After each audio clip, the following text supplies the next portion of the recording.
I not only say this with my full chest, but you get all of the effect. The thing that I learned about moderates with having the conversation yesterday with moderates is they are too worried about being comfortable that there's no way that they could ever lead progress. Moderates are too scared and too wrapped up in being comfortable to ever lead any type of progress. So if you are moderate, get in the box because you're a coward. As a matter of fact, you won't even get in the box because you're a coward. If you're someone who doesn't think that we need to go further to the left, that we need to lean into those things that make us special, that we need to strengthen social safety nets, that we need to look to give universal health care to everyone, that we need to give free higher education to everyone, that we need to make the leafy green legal across the country, get in the box. Because you are the reason that we don't have progress. Guys, we just hit 8,000 likes. I'm going to go ahead and open up the panel. If you disagree with anything on the background, get in the box. Hey, what's up, brother? Hey, how's it going? Is it Quantum? Brother? Yeah. You know me, man. I'm Isaiah's boy. Oh, yeah. Okay. Yeah, you know, I'm not up here to dispute with you, but I want to ask you one favor. Okay. Me and wife was about to watch a movie last night. Mm-hmm. So then I came across your live. Mm-hmm. You remember that discussion you had with the Steven kid? Somewhat. Remember the kid who was telling you, "Oh, you're dividing people when you keep talking about slavery." Yeah, I remember. Brother, that. I need you to get that recording. And you were breaking it down to him, man. When he kept telling you, the thing is, wifey was up here like amazed that he came up there with his privilege to tell you basically that you talking about slavery, you talking about the ills of our society against us as black folk is dividing the Democrat Party. And that you're not able to reach YT voters who may want to vote for us on the left, but will be turned off because of discussion of uncomfortable for them to hear. And that's what it is. Listen, it's they want to be comfortable. They're so used to being comfortable, and they are so used to not having to actually deal with their privilege that they would much rather say, okay, instead of us having to deal with racism, how about we just let them have a little bit so we don't have to, rock the boat. But the fact of the matter is, and I was thinking about this earlier, if you're telling me that me saying that you are inherently racist, inherently misogynist, inherently ableist, if me confronting you with those things and confronting you and making you feel uncomfortable with those things that you need to actually deconstruct enough where you are willing to vote for a fascist, willing to vote for a party that is going to destroy the fabric of America, that is looking to take away the rights of so many different people. If you're willing to actually vote alongside of those people because you feel uncomfortable with facing things that you need to break down within yourself, then it's a you issue, and you need to look inside and you need to deal with that. No matter what someone says to you, you have a problem and you need to fix it. That's what I realized. When you were explaining that to him, right? When you basically eloquently explaining all that to him, he still wanted to say, well, that still is the divisive talking point. Yeah. I'm like, I'm a hardcore to the left, progressive. I've been in politics as far as voting, participating in campaigns with my union 1199. SEIU since I started working as English Hospital in New York City when I was 15 years old. So my thing is like this. The one issue I have within our party is we have too many James Carvilles and Altarods, right? And what I mean by that, not because they're white team men, because they stand on this old Democratic guard where women are the problem for them, right? Yeah. Where hardcore left is a problem for them, but yet they tread this line between, well, we got to be centrist and somewhat moderates, and we can't have these people like AOC and Jasmine Crockett and all the other hardcore progressives who are ruining our party because we can't attract YT men. Yep. And this is the problem in our party. And this is going to be a problem until we understand that, hey, listen, it's not about making them comfortable. It's making them understand when you keep voting against your self-interest, this is what happens to you. Yep. You see what's happening with your rights. You see what's happening with your Medicaid, your Medicare. Your grandma, your grandpa, your mama, your kids are going to be affected. And I'm not just talking about us as melanated people. I'm talking about you two, you YT people in the rural areas. Right now, there's South Afrikaners who are coming here are going to be given acres, thousands of acres of land because farmers who basically defaulted on their land because they were part of a program that J.D. Vance was part of, where they had foreign investors coming in, buying up land from these farmers, telling them, hey, we're going to make you a profit. But then they start losing, started basically going into default and going into debt. So my point to you is, there's a lot of things that the Democratic Party, us on the left, can help you with rural America, but you choose to continue to vote for this man because you're in your feelings and you feel like the demographic is going to change within the next 30 years, and that's going to be a problem for you, right? Yeah. Listen. I agree, and I know you and I are locked in. But listen, I'm gonna go ahead and drop you down because I want to get some people up here to disagree. Please, if you get that clip with Steven, please get that clip and post that, bro. Absolutely. Right. Listen, I got a couple of clips that I need to post, but I appreciate you. Thank you. All right, man. You too, my brother. Keep doing what you're doing. All right. Absolutely. Have a good one. All right, guys. Get in the box. Get in the box. Get in the box. Get in the box if you are someone that disagrees with any of the points on the background. Get in the box. I know for a fact that there are some people here that has to disagree. I know that. As a matter of fact, maybe I should read it because I know MAGA can't read. Maybe I should read it because I know they can't read. Okay, cool. Yeah, I got you. Don't worry. If you are a moderate and you don't believe that moderates are cowards, get in the box. If you are someone who voted right that does not believe that MAGA is a hate group, they are a hate group. If you don't think that you're part of that you voted alongside of that, you did, they are, get in the box.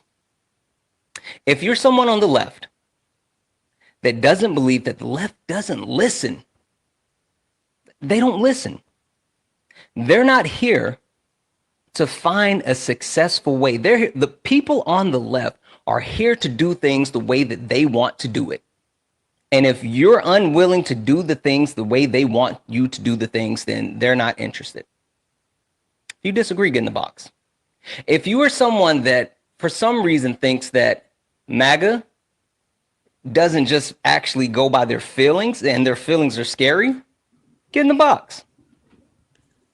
And last but not least, if you're a third party voter or a non-voter, which they're the same thing, and you don't think you're a sucker, get in the box. My writing, how are you? Hello. My writing. Thank you for asking. Good. Did you vote left, right, or are you a non-voter? I have previously voted for Democrat candidates. This past election, I did not. Okay, so you didn't vote at all this past election? This past election, it did not feel like there was a difference between them. They were both committing genocide, which was my reasoning. That was my reason. Sorry. G-side. Got it. Yes. All right, no worries. All right, perfect. So, real quick, Ryden, before we get started, do you know who I am? I'm not familiar with you, no. No worries. No worries at all. Listen, if you don't mind, I want to give you and everyone else a quick introduction to who I am and what this is. Do you mind? Cool. No, I don't mind. Perfect. Ladies and gentlemen, welcome to the main event.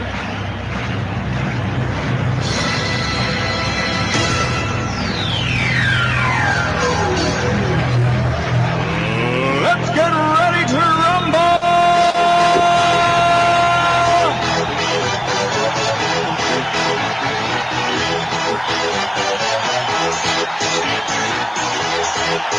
You got the space thing up in Y'all ready for this? Guys, welcome in, welcome in, welcome in. Again, this is Sparring with Santana, debates with anyone, debates with people on the left, the right, and non-voters. If you are someone that disagrees with anything on the background, get in the box. Get in the box. If you are someone that actually agrees with the things on the background, do me a favor, tap the screen. Let's go ahead and get the likes up to 50,000 likes. Let's get the shares up to 50 shares. And also, guys, let's knock out the daily gift goal. It's the little heart fingers that will help boost the live, push us out to the FYP. Make sure we do all the wonderful things. We have my riding here who has voted with the Democratic Party in the past, but did not vote this past election cycle because he felt like it was what's the saying? Two wings of the same bird. Basically, the fact that both sides were committing a G-side, and he didn't see a clear enough difference to actually get out and vote. Does that sound accurate? Yes, sir. Okay, right. And question for you: what state do you normally vote in? I mean, I live in Oregon currently. Ooh, okay. So you live in Oregon. And you didn't vote because I'm assuming is it what's happening in Gaza? That plus when I did vote in the 2016 election, it kind of irritated me when they sacrificed Bernie Sanders to Hillary Clinton when there was no reason to do so. And then in 2020 they just threw up Biden without a primary, and then 2024 they did the same they thing did. With Biden Harris had a primary. with no primary. Biden had a primary in 2020. The reason why I know that is because Joe Biden was actually like getting beat down until he made it to South Carolina, which that's where I was from. And then South Carolina completely swung it for him and put him in the lead and then vaulted him to the actual nomination. So yeah, they did have a primary, but cool. Okay. So I understand that. All right. So you're jaded by the past history of the Democratic Party. You currently live in Oregon State. Question, Ryden, are you a white man? I am of the melanin deficient. Cool. So you're a white man that lives in Oregon. Are you able-bodied? No. Do you have any disabilities? I'm a disabled veteran. Okay. Well, hey, thank you for your service. That actually gives even more context. So you are a disabled veteran living in Oregon, and you're a white man. You voted in the past.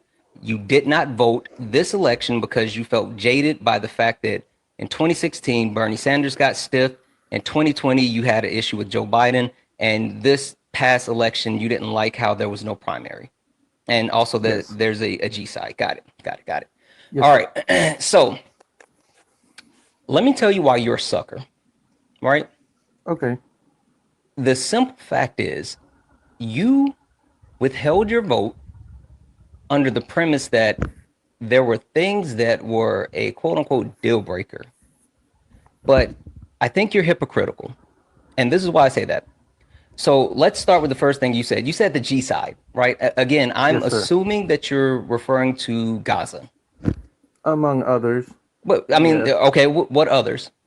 Well, there's the one in Sudan. There's the one in Congo. Like, pretty much anywhere the U.S. goes, they're genociding people. Okay, cool. So how often do you actually advocate for those other G sides, right? Whether we talk about Congo, Libya, Sudan, Eritrea, like those other places where there's active G side, where there's active, trafficking and trading.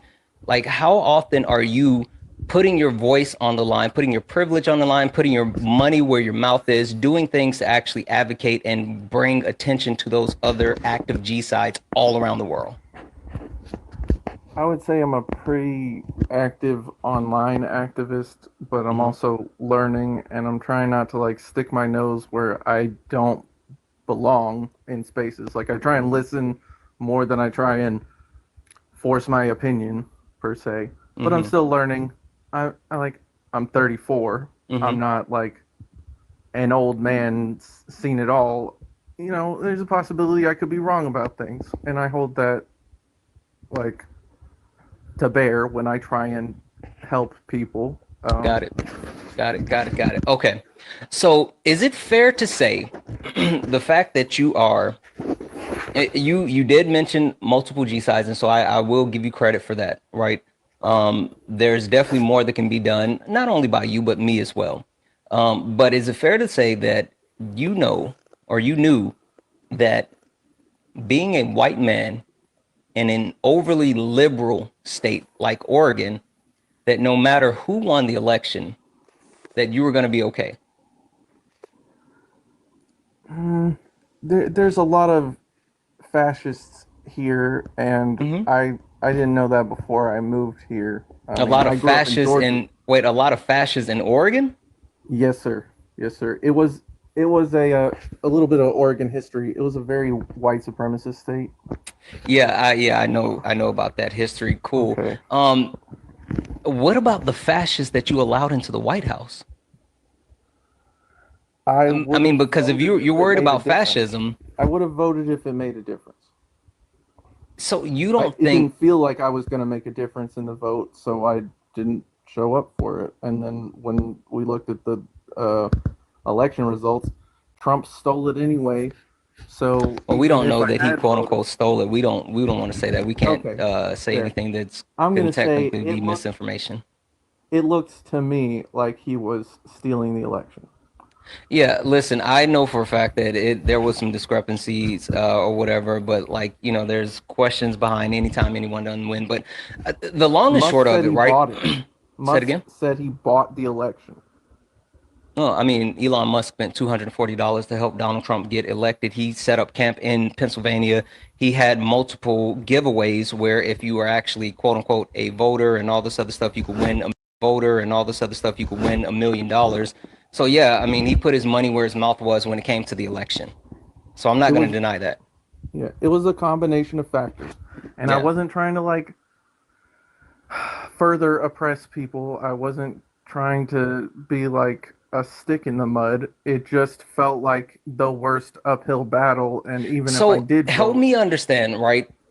What made Kamala Harris and this actual possible Harris Waltz ticket feel just as bad as what we knew about Donald Trump, and even more so what Donald Trump said that he was going to do, because Donald Trump was very open about the things that he wanted to do, including his retribution, including the yes. tariffs, including mass deportation, like all of these hateful and harmful Oh, things. I Donald know. Trump has said all of those from jump.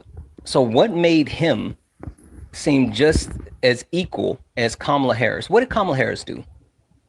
Kamala Harris was vice president next to Biden Hmm. and presided over a very public G side. How did she preside over the public G side? She didn't stop it. How could the vice president stop a G side? She could stop it better than I could. Okay, but She how has can the more vice president presence to power. wait. I hear you. I hear you. Yes, proximity to power. How could she actually stop the G side? She could have poisoned the president. I don't Come on know. now. Come on now. Come on now. Come on, Ryden. She could have done Like, something yeah, efficient. listen. So this is the problem that I have with people who take that stance, right? You guys, for some reason, think that Kamala Harris had the ability to force Joe Biden to stop the G side that was occurring. It would have You, been nice. yeah, it doesn't work that way. It's weird that you guys have this unrealistic expectation that was placed on Kamala Harris that you've, one, never placed on any other vice president before that, and then also two, you for some reason don't know what the vice president actually does. I So, mean, I'm question willing to for be you: What? enlightened. Yeah, cool. Wait, so what are the two functions of the vice president?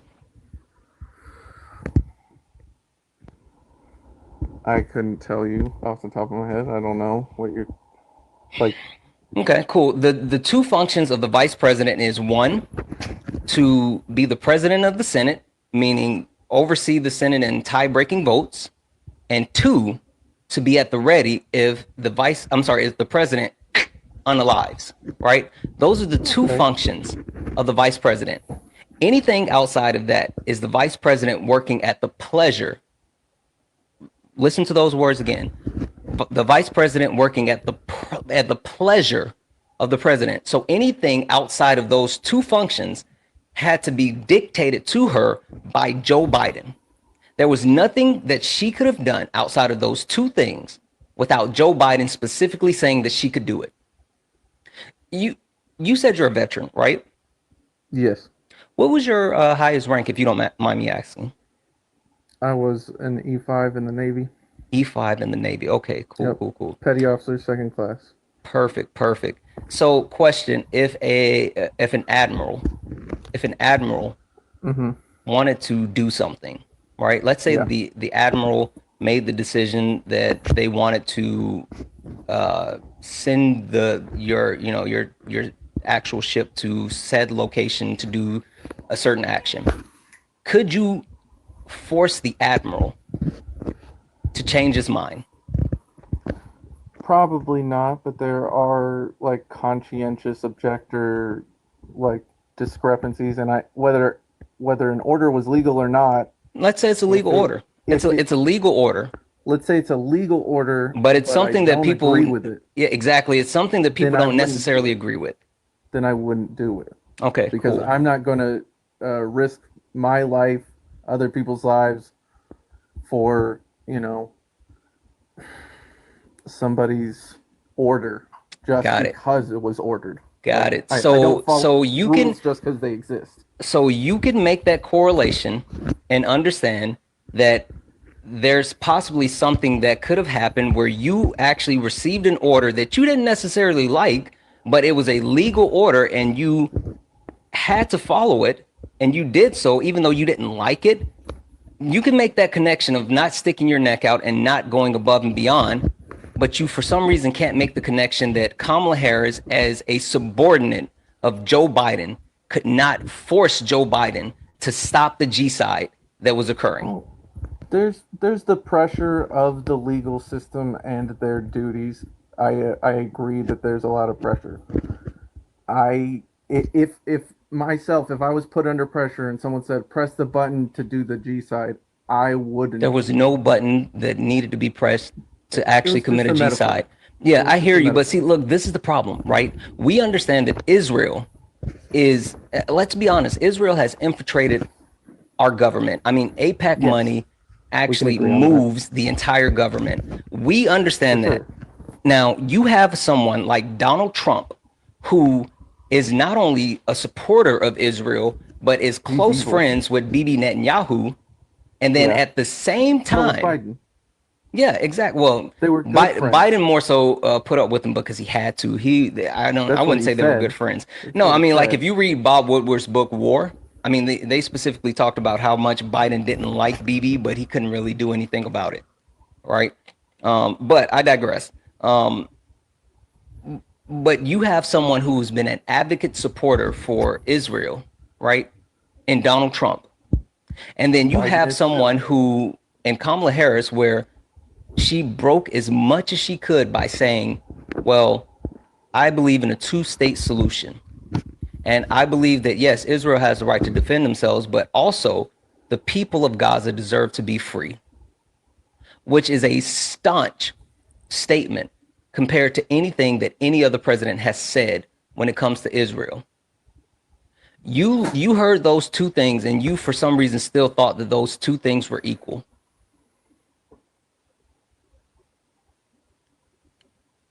I thought that they would effectuate the same thing. Like, you can say two different things and still do the same thing. Yeah, I hear you. Like, you can have a friend who says they're a friend, but then they stab you in the back, and that's how I feel about the Democratic Party. That's how. Well, that's how we feel about you, Ryden. Like, legitimately, you are someone who, for some reasons, you act as if you're standing on some type of moral high ground, and you speak on what should have been done, but at the same time, you're hypocritical, understanding that you wouldn't try to overthrow a lawful order that was given to you, but you expected Kamala Harris, when not understanding what the functions of the vice president was, you expected her to be able to do something that legally she couldn't do, and also ethically she couldn't do, and even more than that, something you wouldn't do. Like, it's weird that you held her to this standard, but it's something that you acknowledge that it's not something that you would do, and you didn't really know much about it. It is a difficult subject that I thought a lot about, and you know, there's people who have done, you know, much harder things than I have, and like I have people on my side to think about, like my friends and family. Sure. So let me ask you this. You're a veteran, right? You're a veteran. Perfect. Do you have any women that are close to you? You know, girlfriend, wife, daughters, anything like that? Yes, I have women in my life that Okay, are perfect. in danger to MAGA. Right. So you're a veteran, right? Donald Trump has stripped away multiple fundings for the VA and actively doing things that would harm veterans and active military. Donald Trump and the Trump administration are actively harming women. I mean, we understand Roe has been overturned, but they're doing things like getting rid of access to medical necessary ABs, right? And then you also have him doing things like trying to dismantle DEIA, which the A in DEIA is accessibility, that actually afford job opportunities and equal rights to people like yourself that's disabled. So literally, you actually put someone in place that would harm. You put someone in place that is actively trying to harm you and the people that you care about. If I had voted for Harris, she still would have lost. You know what's funny about that thought process, right? Is that thinking in a vacuum? That thinking in a vacuum is not wrong, right? Your one individual vote would not have shifted the actual election. But hey, guess how many people didn't vote? Quite a few, probably about 10 to 20 million people did not vote. 10 to 20 million people. And if, let's just say, 10 million people had that exact same thought process as you, like the actual election was won by 2 million votes total, but we understand the shift of the actual electoral college. But you have certain places like, I think, Michigan, where there was like a 10,000 vote difference as far as Donald Trump winning Michigan versus Kamala Harris. If you take 10 million votes, people who for some reason thought that their vote didn't count or their vote wouldn't actually do this or that, and you inject them into the political system, that massively swings the election. And instead of having someone who is, as a veteran, that massively swings the election. And instead of having somebody trying to harm women, instead of having someone who is trying to disrespect and overthrow the actual things that are set up for our veterans, and someone who is actually trying to do things that would harm disabled people, instead of having all that, we would have Kamala Harris, someone that you don't think that was necessarily tough enough when it comes to the G side, but at least took a real stand, something that no other person had done before. But it wasn't good enough for you because she didn't make Joe Biden stop the G side that was occurring. You're hypocritical. Hey, if you feel that way, that's fine. Like, I prefer to see the amount of action that people are taking against Trump versus the out for brunch mentality under the Democrats. Oh no, I agree with that. I see more revolution now, and we probably wouldn't be experiencing a revolution now if it was Harris. Like, there'd probably be enough pacified citizens. They'd be like, listen, no, I'm not going to disagree with you. I'm not going to disagree with you there. I mean, that's Harris, when I talk about the actual cowards that are moderates, because those people that are willing to accept just those comforts that, oh, at least Trump is not president, or at least we have power. Like, those people that actually land there and they settle there, they are horrible, because they're the people that's keeping us from having progression, having those things that we actually want and need, like universal health care, like, you know, free education, like all of those things that other countries have. Those people who are okay with just getting enough. They're the problem. So you're right on that point. We wouldn't have people marching in the streets, but you know what happens when you elect a fascist? That's my problem. They Well, both are fascists. They're how? just Okay, one's cool, hiding it. cool. I hear you. Donald Trump met all 14 tenets of fascism. Do you know what the And the 14 tenets of Democrats meet like fascism is? 12. And the Democrats meet like 12. Cool. Can you break it down for me how Kamala Harris met 12 of the tenets of fascism? And also, fun fact, in order to be declared a fascist, you have to meet all 14 tenets. So if she meets 12 out of 14, does that mean that she's a fascist or she's trending very fashy? Is adjacent to me. No, Like, I hear it's you. close I hear enough. you. Now, can you break down how Kamala Harris meets 12 of the 14 tenets of fascism?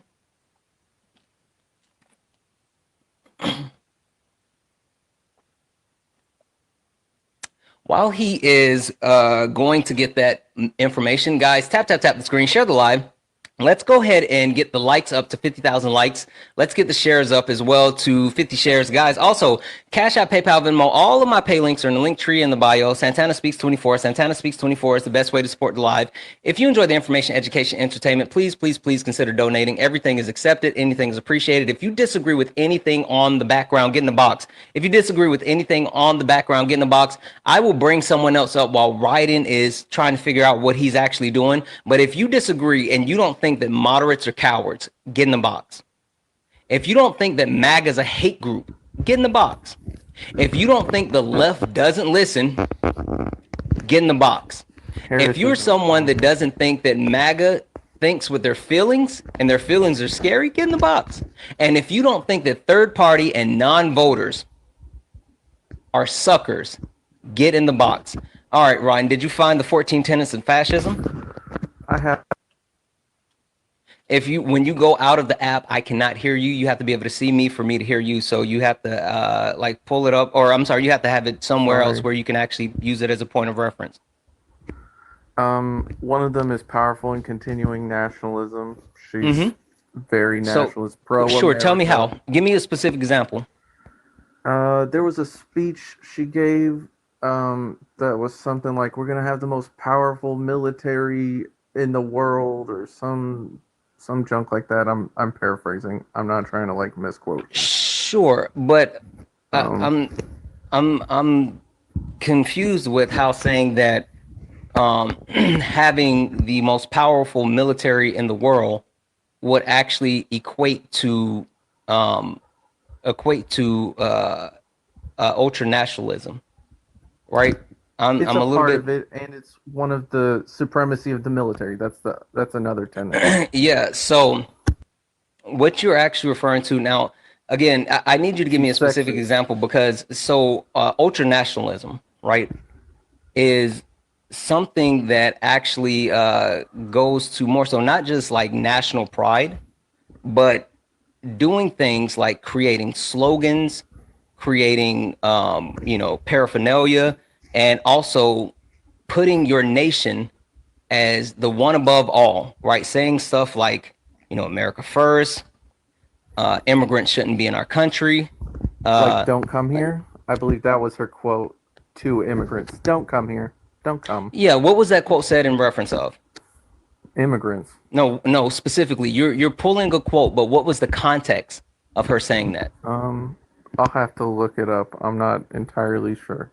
Yeah. I mean, maybe you should, but specifically that quote where she said, "Don't come here." It was around the time where border crossings were at an all-time high. It was right after C-19, where the what was the title 42 or whatever, 41.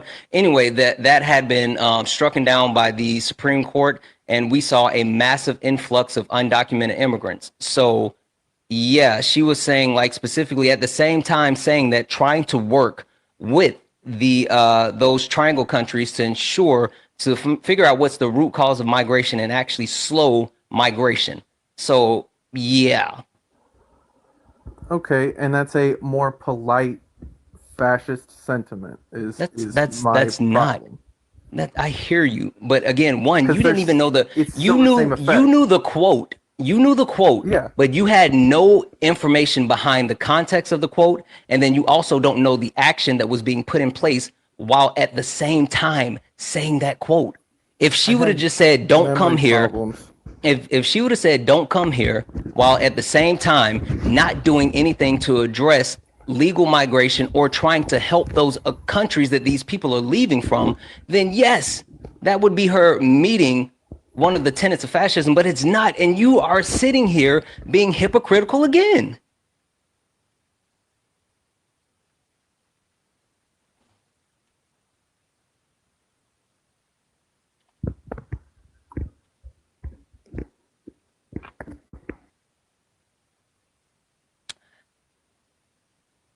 So I have the 14 tenets of fascism here.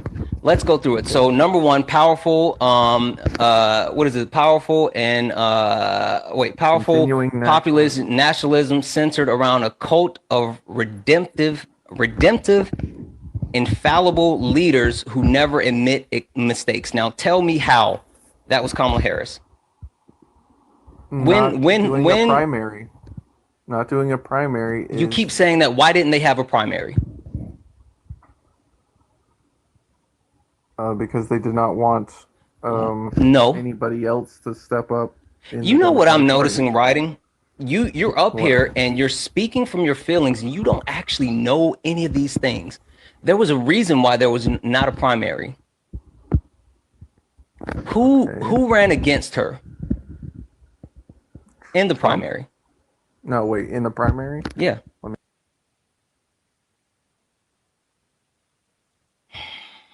This is the thing. This is the thing. Like, this is the thing that's getting me. If you're gonna come up here and you're gonna speak from any place, speak from a place of actual information. Actual information, not a place of feelings. And I see someone just got invited. Let's see here. The closest the fascist government was in 8 years ago. Yeah, cool. I hear you, Bison. Bison, hey, bud, get in the box or get muted. Period. Period, Pooh. Get in the box or get muted. Hey, Ryden, come back. I'll just give you the information like I've been doing this entire time. So, Ryden, she didn't run against anyone in the primary. The reason being is because nobody ran against her. So how can there be a primary if no other candidate is willing to say, I want a bid for this seat? Well, if you scare them off behind the scenes, potentially, like... Regardless, I hear you. That's all speculation. And listen... It is speculative. Yeah, so let's deal with what we know. What we know for a fact is that no one ran against Kamala Harris for the open Democratic ticket. So again, answer the question, how can there be a primary if no one ran against her? I feel like that's a failure of the process more than her failure. Yeah, I don't care about what you feel, right? Like, because you keep talking about what you think and you feel. Yeah. Cool. What do we actually know? Like, let's deal with facts, right? Because you keep saying like what you think and what you feel, but you can't prove any of these things that you think and you feel. What can you say that you can prove? It's not about what you know, it's about what you can prove. I can prove that Biden and Harris didn't stop the G-sides. Yeah, I hear you. I hear you. That is a fact.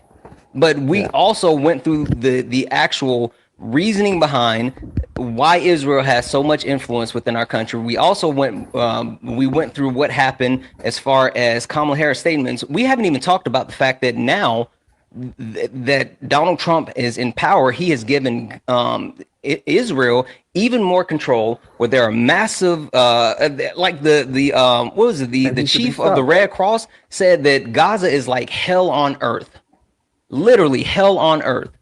So I can't say what Kamala Harris would have or would not have done, but we knew what Donald Trump said that he was going to do, and it's even worse than what he said that he was going to do.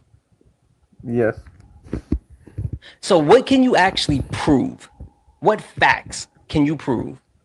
Because you talked about how there wasn't a primary, but you didn't know why there wasn't a primary. You talked about how Hey, thank you so much for the Interstellar. That's freaking dope. You talked about how there was no actual stop to the war without knowing how or that Kamala Harris didn't stop without knowing the functions of the vice president. Like, again, you've been up here for a while, and the only thing that you've done is really talked about your feelings without Okay. any real information. And what it seems like to I've me had is information. that you haven't had any information.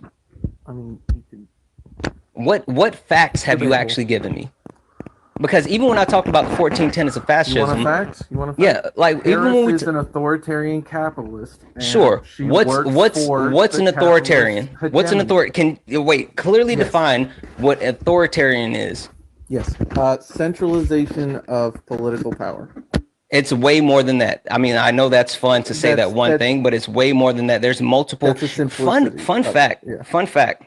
Right? I actually did a complete breakdown of authoritarian rule because I actually wanted to get into the process of talking about authoritarian rule because that's the direction we're heading under this Trump administration. So I did a lot of research. We've been there. The U.S. has been an authoritarian capitalist dictatorship since Trump.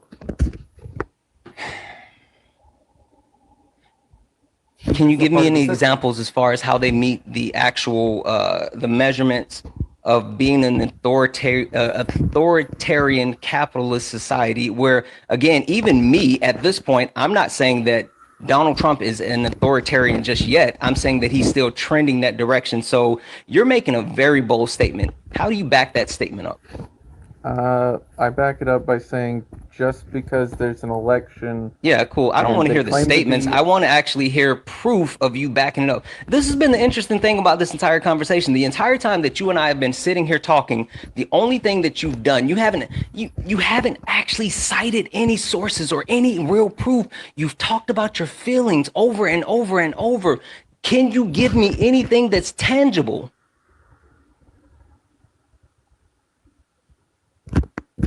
The murder rate of the U.S.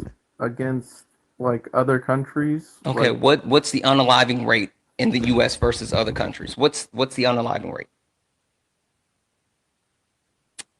He just threw something out. He didn't actually have the information. He have you ever looked at the unaliving rate? Leave. I'm sorry. No worries. I'm not prepared for this. You're not. I guess. You're not. Sorry. You're not prepared for the conversation. And even more so, you should probably actually take a step back and dig into some of the things that you think and feel. Because the things that you think and feel are super harmful because you have no basis in what you're saying these things. You're speaking from a place of privilege. As a white man that lives in a blue state that knew no matter who became president, you were going to be okay. You decided that you were going to actually stand on some type of morals and say, well, I can't vote for them because they're all the same. When that's not true. That's not true.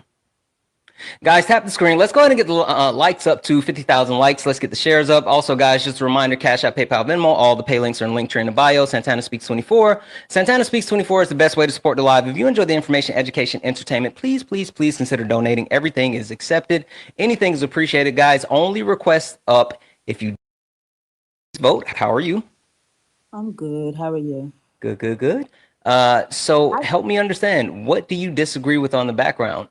Vote, and what do you disagree with on the background? Is it that you disagree? I'm sorry. That moderates are cowards. Okay. Why I disagree is because I kind of understand how they feel, but on like, give you an example. Like some people say, why didn't Bernie Sanders become the nominee? Because a lot of moderates don't agree with the things he was proposing. Because they feel like, I've talked to a lot of them. They say that, well, I worked hard. I paid my way through school. I don't think people should get a free ride. So they feel that way. Or they'll say, because I think people like giving so much free stuff makes people lazy. They'll say that. I don't agree with that. I don't agree. But I do agree with some of what they're saying. I do believe that I think that when you scream it to the rooftops, why not just talk about the basics, get yourself the nominee, and then after you become the nominee or the actual candidate, then you can talk about all the things you want to do. Yeah. So cool. Help me understand then, right? Because you said you may not disagree. I mean, you may not agree, but you understand it. So help me understand what's something that a moderate has actually stood in the way of being able to achieve as of late.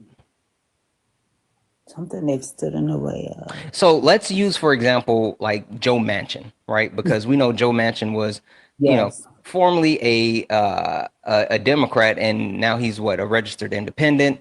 But Right. he is somewhat of a swing vote, someone who often stands in the way of the Democratic Party and being able to pass certain legislation. So, do you think that Joe Manchin is progressing our country? No, that's why he didn't get. That's why the numbers are so bad. He didn't even run because he wasn't going to get reelected. So I agree with that part. Okay, so this is what I think. I think he because this was a golden opportunity for us to pass voting rights, to do something about Roe. There was so many things we could have done, but he stood in the way of it. So Yeah. yes, but I do understand why he's a moderate because he relies on Republican votes. See, we forget that when you live in a state where it's a purple state and you rely on Republican votes to get elected, sometimes you have to play the middle of the field. No, you don't. And this is No? why I say so, right? I say so because when I say they're cowards, if you actually were more focused on one, your messaging, and also two, providing things that are overwhelmingly beneficial, right? If you not only explain to people like, hey, I want you to have free healthcare, and this is how we're going to do it. If you actually not only propose something that's overwhelmingly beneficial, and not only overwhelmingly beneficial, but how you can achieve those things, then even people who quote unquote fancy themselves to be Republicans, at certain points, they would have to say, you know what? Even I know this will benefit me. But what's even more important is those 10 to 20 million people that don't vote, they're going to say, hey, I actually need this person because this person is really talking about doing something that's going to help me. So maybe instead of sitting out, maybe I should get up and vote. Right. And what's more important than reaching those, Republicans in a purple state is reaching those non-voters in a purple state.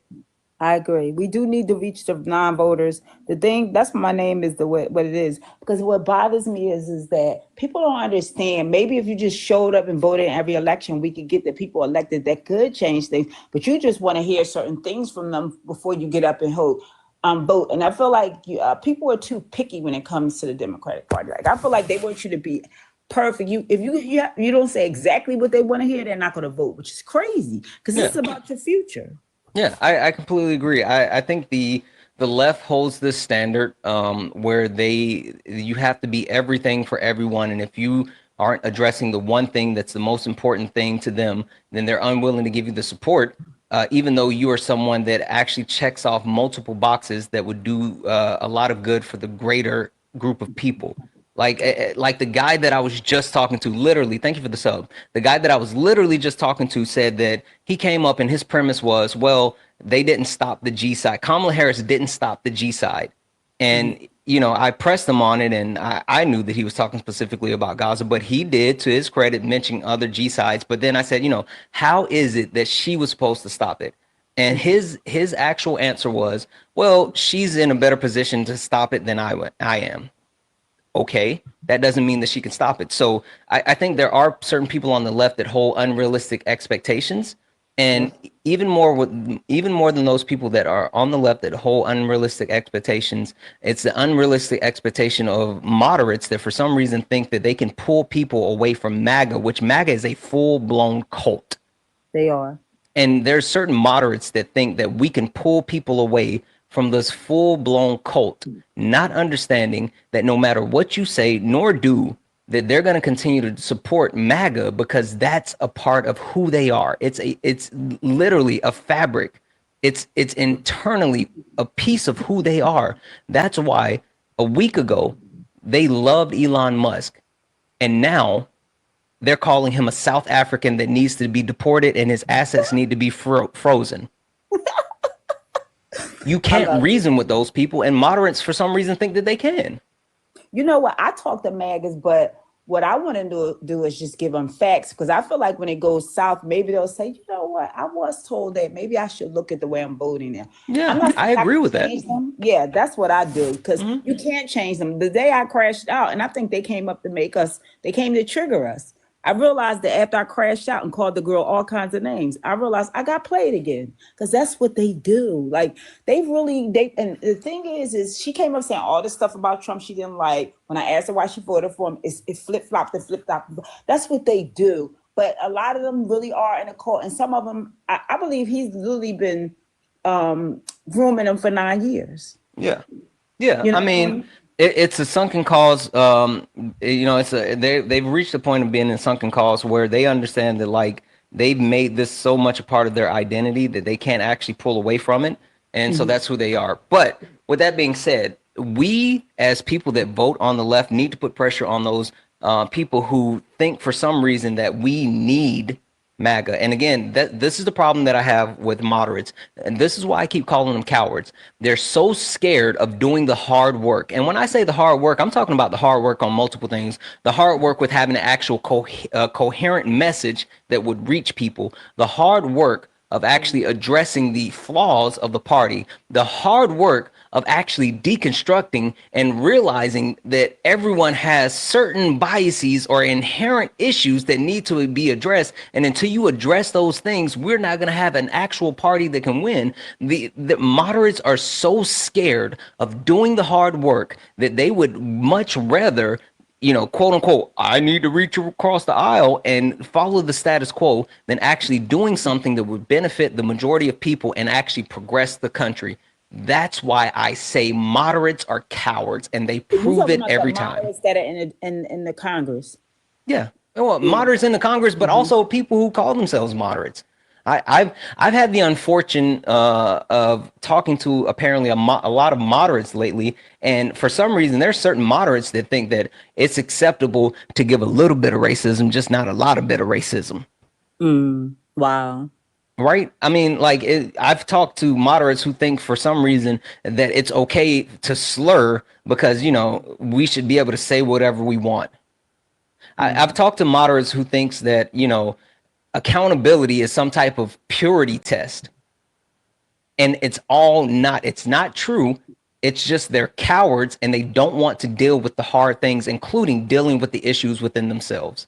That's what it boils down to.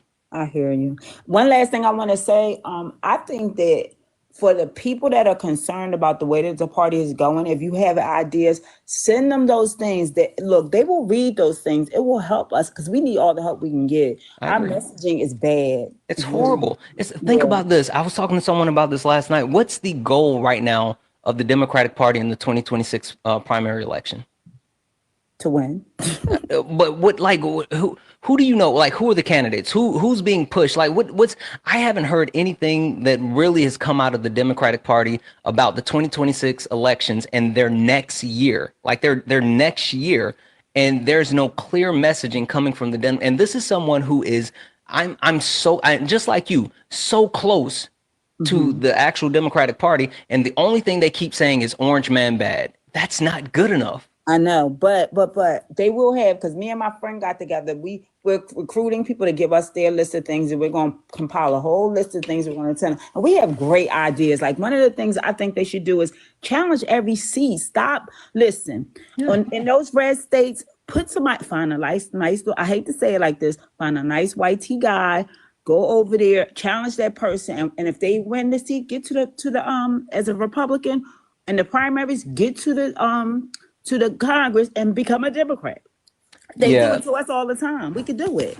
Yeah, I mean, again, that goes back to the hard work. The problem that I have with the Democratic Party is they don't actually want to do the hard work. The one thing that I do kind of admire about the right wing is that they play the long game. They understand that winning political power is not something that's done in one election, or even if you win in one election, you can't just hold it based off of that one election. And so they Exactly. implement things that last for years, and that's how they're able to do things like overturn Roe.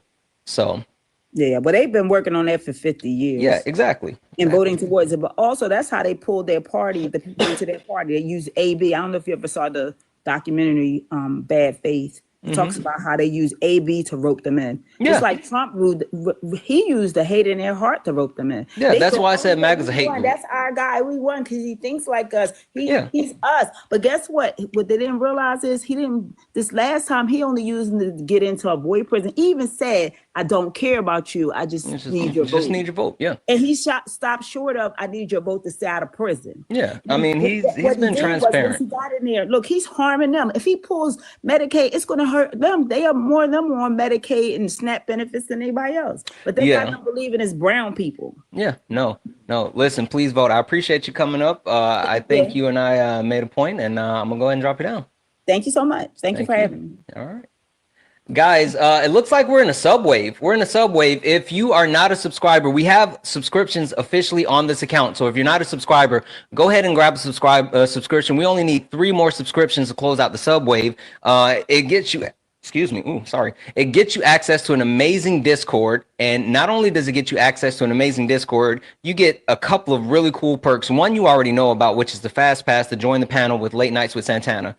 We already know about that, but there are 2 new cool features. W's in the chat for Corey. 2 new cool features. One, which is called Tag Me In. Tag Me In, where we're having days like this with with Sparring with Santana, and I'm doing debates, and you actually hear somebody up here and you're like, this person is nuts. I want to talk to this person. I want to debate this person. Well, you can use your monthly Tag Me In that gets you up on the panel to help me spar for 5 minutes. The other thing is my question, which when we have Brunch with My Creators, also fun fact, Brunch with My Creators is back next Sunday, June the 15th at 1 p.m. Eastern, 11 a.m. Pacific, where I put out a video. If you have not seen it yet, my creator, my special guest will be Ashley the Baroness. Ashley the Baroness, listen, when I tell you this woman is so amazingly smart, I freaking love her. I love the videos that she put out. I love her content. She is going to be my next guest on Brunch with My Creator. So next Sunday, yes, we'll have Brunch with My Creator. But being a sub gets you access to my question, where you get priority to actually join, so you can get your question off to whatever creator that I'm actually interviewing. Thank you so much for the sub. So guys, yeah, if you are not a subscriber, you used to be a subscriber on the old account, whatever, jump in, go ahead and grab a subscription. Also, guys, W's in the chat for Lori. Lori sent a $10 donation. Lori, there's no need to say sorry. Thank you. 10 is absolutely amazing. You said sorry is not more, but I will sub on the 15th. Listen, Lori, I appreciate you so much. You're freaking awesome. Just you being here means so much to me. So thank you, Lori. You sent a new email. I'll make sure that we check. I'll make sure we check. We haven't lost track of you, so we'll check that actual email that you sent. But W's in the chat for Lori, guys. Cash App, PayPal, Venmo, all the pay links are in the link tree in the bio. Santana Speaks 24. Santana Speaks 24 is the best way to support the live. If you enjoy the information, education, entertainment, please consider donating. Everything is accepted. Anything is appreciated. If you're over on YouTube and you would like to actually support the live, you can do so with sending a YouTube super chat. If you send a YouTube super chat, I will read that message off. Listen, if you're watching right now and you disagree with anything on the background, get in the box. Get in the box. Get in the box. If you, for some reason, don't believe that moderates are cowards, which they are, get in the box. If you're someone that doesn't believe that MAGA is a hate group, and I mean it, they are, get in the box. If you're someone, for some reason, that thinks that the left doesn't listen, which my first guest actually proved the entire point, get in the box.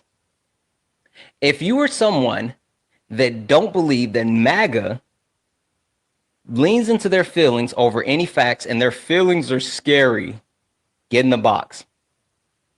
And last but not least, if you're a third-party voter, which makes you a non-voter, and you don't think that you're a sucker, which don't get me wrong, you are the biggest sucker. Get in the box. Get in the box. W's in the chat for Chase. Chase said a $20 donation. Chase, you're freaking dope. Chase sent a $20 donation saying, have a blessed day, bro. Chase, I love you so much. You are absolutely amazing. Thank you so much for that donation, guys. W's in the chat for Chase. Let's see here. We have X. X, how are you? Yeah, what's up, man? Good, good. X, did you vote left, right, or are you a non-voter? I voted right. Perfect, perfect. Hey, X, what do you disagree with? Do you disagree that MAGA is a hate group, or do you disagree with the fact that you guys lean into your feelings and your feelings are scary? Wait, before I answer that, I know who you vote for, so I know where I'm arguing against. Sure, I voted for Kamala Harris. So you would describe yourself on the left? Yeah, I would describe myself as being a leftist. Okay, so the left on the prompt also applies to you? No, because I'm not a moderate. No, and no, when I say the left doesn't listen, I'm specifically speaking to certain people like moderates, certain people who actually are unwilling to change a strategy or even listen when the actual people within the party say that they want this person because this person has an actual chance of winning, but yet they would rather stick to the status quo. But listen, bud, we're not here to talk about me. I know you want to get to know me. Cool. I want to know which point that you actually disagree with on the background. Yeah, no, I think some of MAGA is probably racist. Okay. I mean, I didn't say, I'm saying that it's a hate group, but yeah, I mean, like, clearly, I mean, the Triple K voted for Donald Trump. So, I mean, I don't think that anyone would actually debate that some of them are racist, but I mean, they're a hate group, but so what do you disagree with though? I mean, I wouldn't classify them as a hate group. I think hate groups are a bit too strong. I think some of them are racist, but like, who you classifying as MAGA? You classifying every Trump voter as MAGA, or just his specific race? Yeah, everyone. You know why? Because those people that qualified themselves as Republicans didn't vote for Donald Trump, and those people that qualified themselves as Republican, they have been ostracized from the right wing of the party and ran out by like people like Mitt Romney, people like John McCain, right? Like even though we know he's not alive, like he is someone that was lambasted by the right because the party completely kowtowed to Donald Trump and leaned into the conspiracy theory. You have even people who once stood up and stood against Donald Trump, like Marco Rubio, like Ted Cruz, who now kiss the ring for Donald Trump, and even Marco Rubio is in Donald Trump's cabinet. So if you are a Republican, you didn't vote for Trump. So anybody that voted for Donald Trump, they are MAGA. Oh, okay, fair enough. So how would you then say we proceed if you think all those people, right, are racist and hateful? And I don't think they're all racist. Let's be clear with that. Yeah, they are a hate group. So they're in a hate group. Yeah, they're in a hate group. I didn't say they're all racist. Listen, so this is the thing that I think you need to understand, and I don't think enough people heard this. Just because you voted for Donald Trump does not make you a racist. Just because you voted for Donald Trump does not make you a sexist. Just because you voted for Donald Trump does not make you ableist, classist. It doesn't make you those things. It just means that none of those things are deal breakers for you. You're willing to accept those things. So you may not be someone that is an active racist, but you're definitely accepting of racism and it's okay with you. That's the point. I mean, that's actually quite a reasonable position, because other people I talk to, usually on your side, they say that that everyone who voted for Trump is a racist and a sexist. So at least, you know. Cool. Hey, I got a question for you, X. Right. Yeah. So you said you voted for Jimothy. Cool. And you are pushing back on the thought process of him actually, or I'm sorry, of MAGA being a hate group. Cool. Hey, X, what state did you vote in? California. California. Cool. What time is it in California right now? 12 past 5. 12 past 5. 12 past 5. That's cool. That's cool. Hey, guess what? I'm in Washington State, which is in the same time zone as California, and it's actually 13 past 2 to say it how you said it, which in America we don't say, you know, whatever past, we just say 2:13. So yeah, no, it's 2:13 in California. Good try. That's I not true. appreciate you. That's not. I appreciate you. 12 past 5. Yeah, he said 12 past 5. You don't even go here, bro. You don't go here. X, I'll tell because like your voice didn't give you away. My advice would be pick a state in the capital, figure out what time it is. Oh, wow, you blocked me before I could finish giving the advice. I was gonna say figure out what time it is and just stick to it. Like I don't get people who actually like when they do this and they know that people are gonna, you know, throw these questions out. Like, why not just have like certain people that come up and they know they're not 18? Why not like have a specific date that you can lean on where you can say, oh, you know, I'm 18.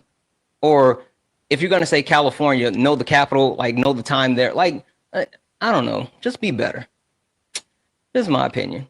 Be better.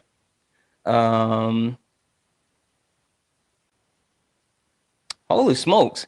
Guys, apparently we have been challenged.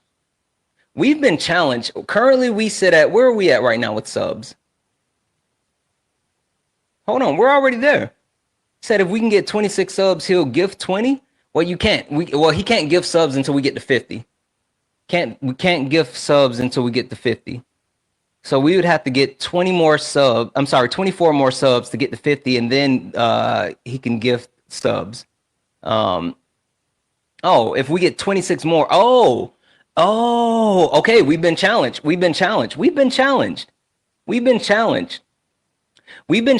get 20 more subscribers, then 20 free subscriptions.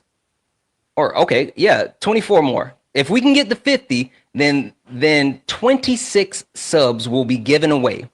So guys, I know there were a lot of people that were subscribers before, and if you were not a subscriber, you were a subscriber on the old account. First and foremost, if you look up here and you see follow, that means you're not following this account. This is the main account now. So make sure you hit that follow button. Make sure you're following here. So tap that.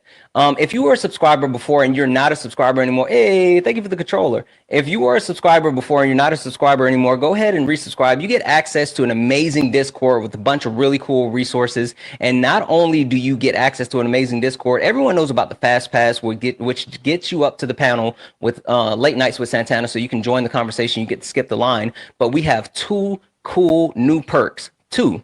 Hey, W's in the chat, Swan. One is you get what's called Tag Me In, which while I'm up here debating on late nights, if you want to actually get up on the panel and you want to debate the person that's up here, you get 5 minutes to come in here and go 2-on-1 with me with whatever jabroni that I'm debating. So that is a really cool feature. And also, too, you get access to what's called My Question, which My Question gets you at the front of the line for Brunch with My Creator. And speaking of which, next weekend, the 15th, Brunch with My Creator's back. I have Ashley, the Baroness, who is going to be my special guest. She's absolutely amazing. And so you get priority as far as getting up and actually being able to join the conversation. So if you are not a subscriber, please consider subscribing. Also, we got a bunch of really cool new emotes. Guys, drop some of the emotes in the chat. I worked hard on those emotes. New cool emotes. Let's drop a few of them. If you disagree with anything on the background, get in the box. Get in the box. Hey, thank you for the sub. If you disagree with anything on the background, get in the box. If you, for some reason, don't think that moderates are cowards, which they are, get in the box. If you don't think that MAGA is a hate group, which they are, get in the box. If you are someone that, for some reason, believes that the left listen, they don't. But if you believe the left listens, get in the box.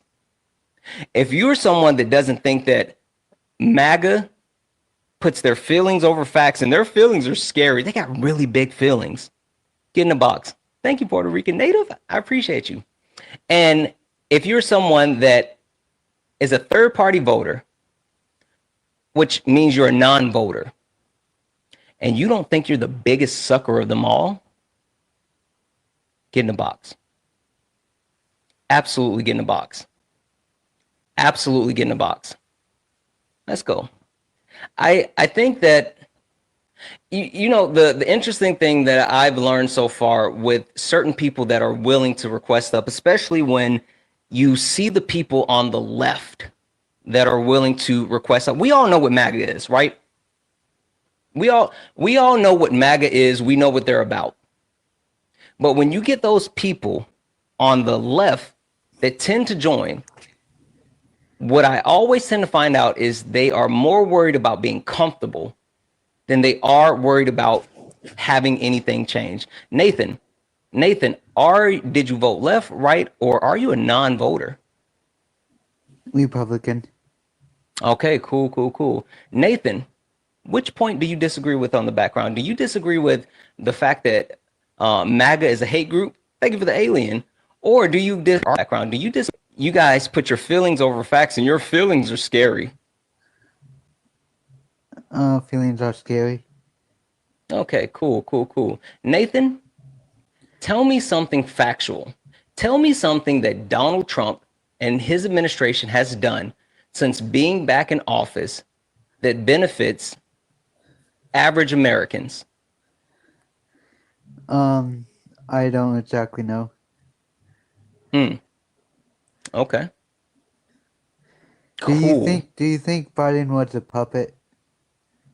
I think that most presidents are puppets in the sense that they are restricted as far as what they can do. They have to depend on a Senate and they have to depend on Congress as far as being able to enact any type of law. And also, you have the legislative branch that actually keeps them in check. I mean, that's why we have co-equal branches of the government, and so they're limited in certain things that they can or can't do. But good presidents like Joe Biden actually work to get bipartisan legislation passed. So yeah, they are puppets to a certain extent. That's why anybody that puts too much emphasis on a president and presidential elections have no understanding of how the actual power of the presidency works and how the government works. Yeah, but prices was high because of Biden. It wasn't COVID. Sure. C19, and explain to me, how did Biden make the prices high? Me? Yep, you. You made the statement. You said the prices were high because of Biden. How did Biden make the prices high? Bidenomics. What's Bidenomics? You don't know what that is? No, explain it to me. It's when he makes lower people with like food stamps and like that pay more so the rich can get more money. So you think that Joseph Robinette Biden actually passed some type of legislation that made the lower class pay more so the rich could actually save more? Yeah, I mean, I just Sure. Hey, what's the TCJA? I don't know. The TCJA is the Tax Cuts and Job Act. It was the tax code that was implemented by the Trump administration, which overwhelmingly benefited the upper class and put the burden on payment on the lower class. This was something that removed deductions and also harmed many people, where on the back end, they end up having to pay for these last couple of years. They've had to actually pay back taxes instead of getting a tax refund. And Donald Trump is looking to implement that exact same tax plan again, giving permanent tax cuts to corporations and the wealthy, while the lower, the people that make less money actually have to end up paying more in taxes, while the people that make more money actually get tax refunds. So again, tell me how Joe Biden implemented something like that. Okay, was prices lower when Trump first came in? Yes. Office? Okay. What did happened? Donald Trump do to make prices low? I don't know. He just Exactly. did it. He didn't. Literally, Donald Trump rode an actual wave off of Barack Obama's economy, and it was stabilization of the actual economy. Now, what happened to cause prices to increase under Joe Biden? I don't know. Cool. I'll tell you. C19, something that you just mentioned. Now, what happened during C19? What was a major thing? Hey, do you remember the fact that you couldn't get toilet tissue during C19? Right. Oh, you mean? Oh, yeah. I know what you're saying. Yeah. Yeah, Right. yeah. Why couldn't you get toilet tissue during C-19? Because it wasn't available. Why? Why wasn't it available?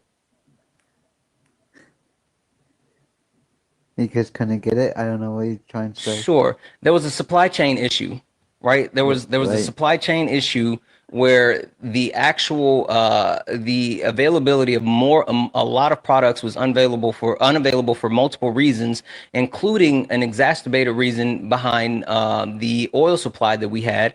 Donald Trump went to OPEC and forced them into the OPEC Plus deal, which actually cut oil production. The country was closed down due to C-19. By the time we opened up, there was a lack of oil, which caused increased gas prices, which caused actual higher prices because Okay. they What about passed the those on. mask? I'm sorry. What about the mask?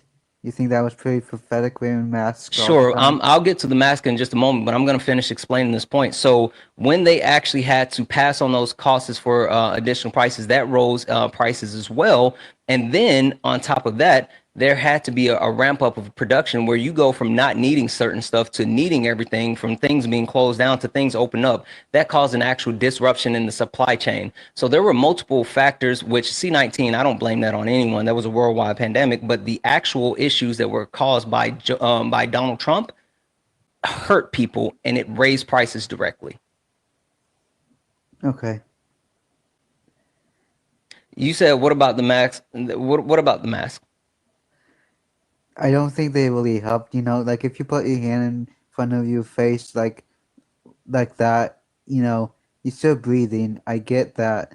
It could help so you won't spit on anyone or their germs or cough.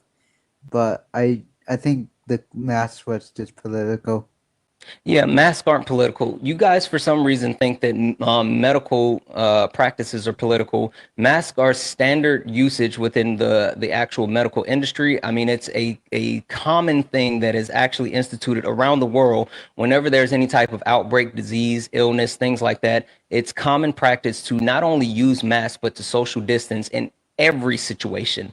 And then once you actually understand what's happening more, then you actually evaluate whether they're necessary, what precautions need to be taken. But it's a standard first step. It wasn't political. You guys made it political, but it wasn't political. Hey, do you want to know why Donald Trump didn't want to wear a mask? Why? Donald Trump didn't want to wear a mask because when he put on the mask and he took the mask off, the orange tanner that he uses on his face would come off because of the mask and be on the mask. His vanity was the reason why he was not an advocate for a mask. It wasn't about mask not being something that should be used. Now, we can argue the actual efficiency of mask afterwards. Cool, we can talk about that. But when you talk about why he originally did not want to wear a mask, it was because he didn't want his makeup coming off for you to see the white versus all the rest of the orange. Okay. Do you think like when I went to try to go to Dunkin' Donuts to use the restroom during COVID-19, they wouldn't let me in, and I C-19. just tried to ask the guy could I go in and use the restroom and then come out, and he said no because it's only curbside pickup and like that. So it's I didn't like that. Okay. I mean, that's a private business. I mean, it's their rules. They can make their own decision. That's anecdotal. That's as a private business. They can actually decide that they don't want to offer you service, the access to their building, things like that. Like that has nothing to do with the president. But I'm just saying I didn't like that. What happened if you had to use the restroom with something and they wouldn't let you in, but you really needed it bad? Yeah, I mean, listen, I am never going to say that, I don't want someone to have access to use facilities, especially to be able to actually use the restroom when they need to be able to use it. But you can't put that on the president, right? Because that is a situation where you're dealing with, a private entity. And when you talk about private entities, they have the ability to say, yes, you can do this. No, you can't do that. So it's not that I necessarily agree or disagree. I'm just telling you, that's their decision. Okay. All right. Well, hey, Nathan, listen, I appreciate you coming up. I appreciate you trying to have the conversation with me. It sounds like you had a little bit of misinformation, but hang out, listen a little bit more. Hopefully, you know, we can get a better understanding and we can go from that point of information and hopefully, you know, in the future, you and I can talk more and maybe we can get you going on the right path, bud. Okay, thank you. Thank you. Have a good one. Guys, tap the screen. Let's go ahead and get, yeah, we do not do that here. Let's go ahead and get the likes up to 100,000 likes, guys. Listen, we don't speak on people in any type of negative ways. We don't do that in our community. We don't like, even if we disagree with someone's point, we still maintain a level of respect, and we also don't talk about things that we don't know. Right? There's no point that anyone should be saying stuff that they specifically don't know, or even if something is factual, like, we don't do that. So sorry, get it in check or you will be blocked. Pam, how are you? Pam, are you there?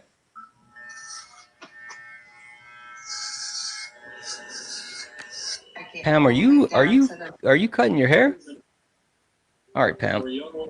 I'm gonna go ahead and drop you down. Gonna drop you down, Pam. Gonna drop you down, Pam. All right, let's get the next person up. If you disagree with anything on the background, go ahead and request up. If you disagree with anything on the background, go ahead and request up, and we will get you up here. Jody, how are you? Hey, how's it going, buddy?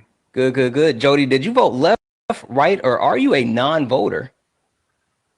Donald J. Trump. Ooh, you voted for Jimothy. Cool, cool, cool. All right, Jody, help me answer this question. Which one do you disagree with? Do you disagree with the fact that MAGA is a hate group, or do you disagree puts their feelings over facts and their feelings are scary?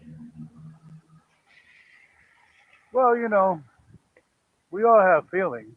We're Yeah, all we gonna do. have emotions. We're gonna have emotions, and hmm sometimes that runs wild. You know, I don't think if there's any haters, I can't really speak for them because I mean, I'm not a hater. I hear you. But Hey, Jody, is there any way that you can come closer to your phone? You kind of sound like far away. all right, a little better. Yeah, just a little bit better.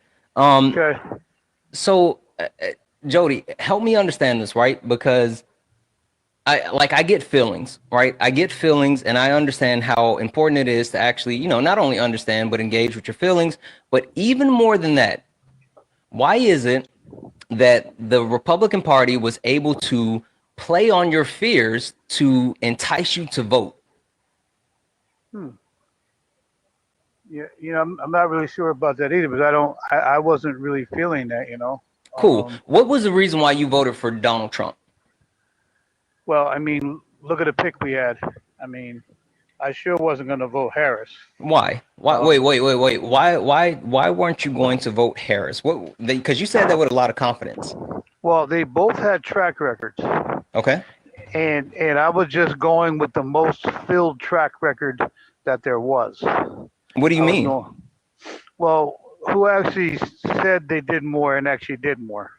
Kamala Harris. That's not my vote. Yeah, I know it's not your vote. You asked a question and I answered it directly. Kamala Yeah. Harris did more than Donald Trump, even in her capacity as vice president. Now, I guess if you want to be technical, Donald Trump did more harmful things, but Kamala Harris helped pass some of the most monumental legislation where Donald Trump passed his TCJA. He signed into law the First Step Act, and he did a bunch of nothing outside of that. Well, the legislation that Harris passed, I was not in agreement with what she was doing. Which one? I didn't like her agenda.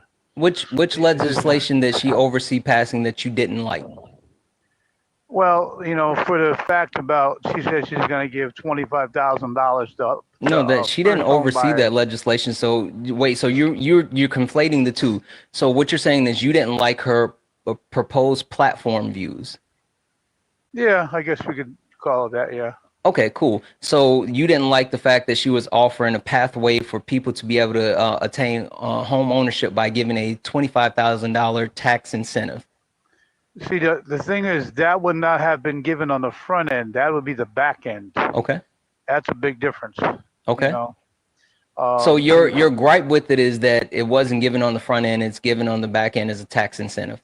Sure, Okay, because cool. you're What you're did counting on that. what did Donald Trump propose to help people get to become first time homeowners?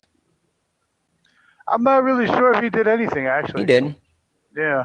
He didn't. So Um, your point was you didn't like Kamala Harris' plan of giving the tax incentive or the $25,000 credit because it was a tax incentive instead of an actual upfront payment. But yet Donald Trump had nothing to actually benefit first-time homeowners, and that was good enough for you. well, I would say that nothing's better than danger. How is that danger?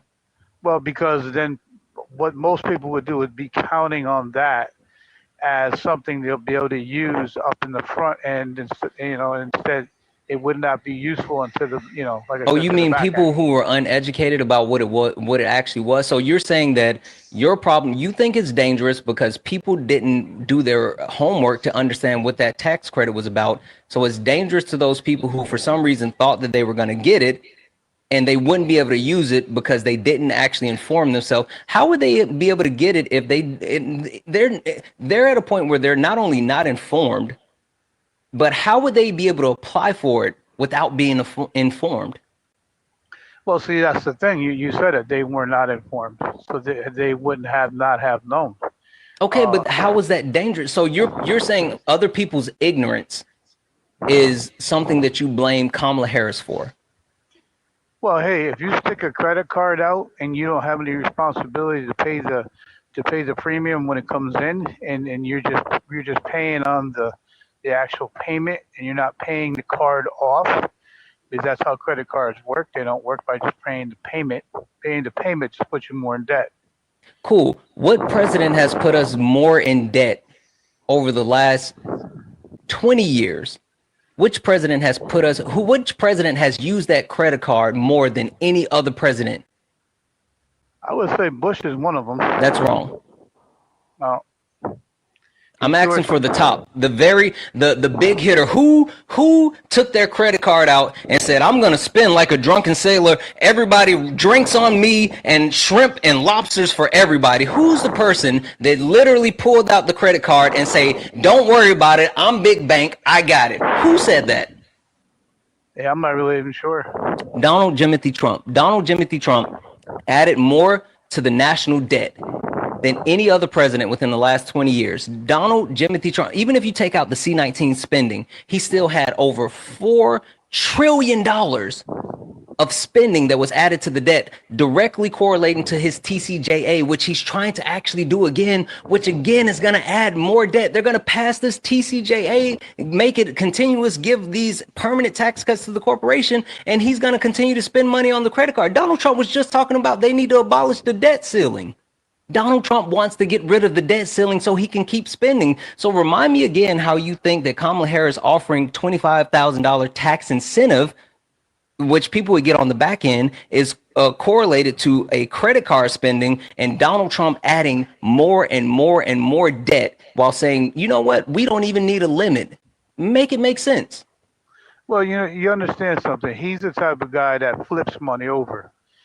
He How is he uses flip money? Oh, so wait, He so uses Donald Trump. money. Donald Trump is one of those, be like, baby, give me a tax check, and you got $2,000 back on tax. Listen, I'm gonna flip that. We're gonna get 8,000 back. So Donald Trump is out here flipping money. He's a money flipper. Yeah. How? That's because. How is he a money flipper? He would be more highly successful if he had more people standing behind the tariffs. Cool. No, well, tariffs. we'll get into that in a moment. Hey, quick question. When did Donald Trump make the majority of his wealth? I don't know. I could probably take a guess. Maybe somewhere in the 90s, late 80s. I don't know. So.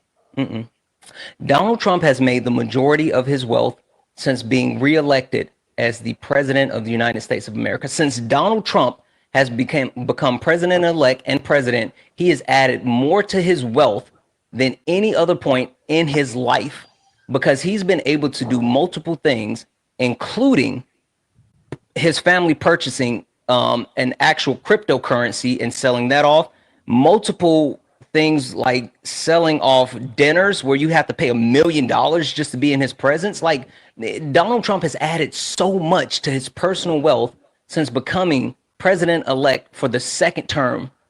So Donald Trump's not a money flipper. He's a grifter, and he grifted you. Well, he's a great fundraiser. No, he's not. He's a grifter. He's someone he's for sale. He's literally for sale. Literally, that's why people have been getting pardons, because they're willing to donate money to him. They donate money, and then he immediately gives them pardons. He's for sale.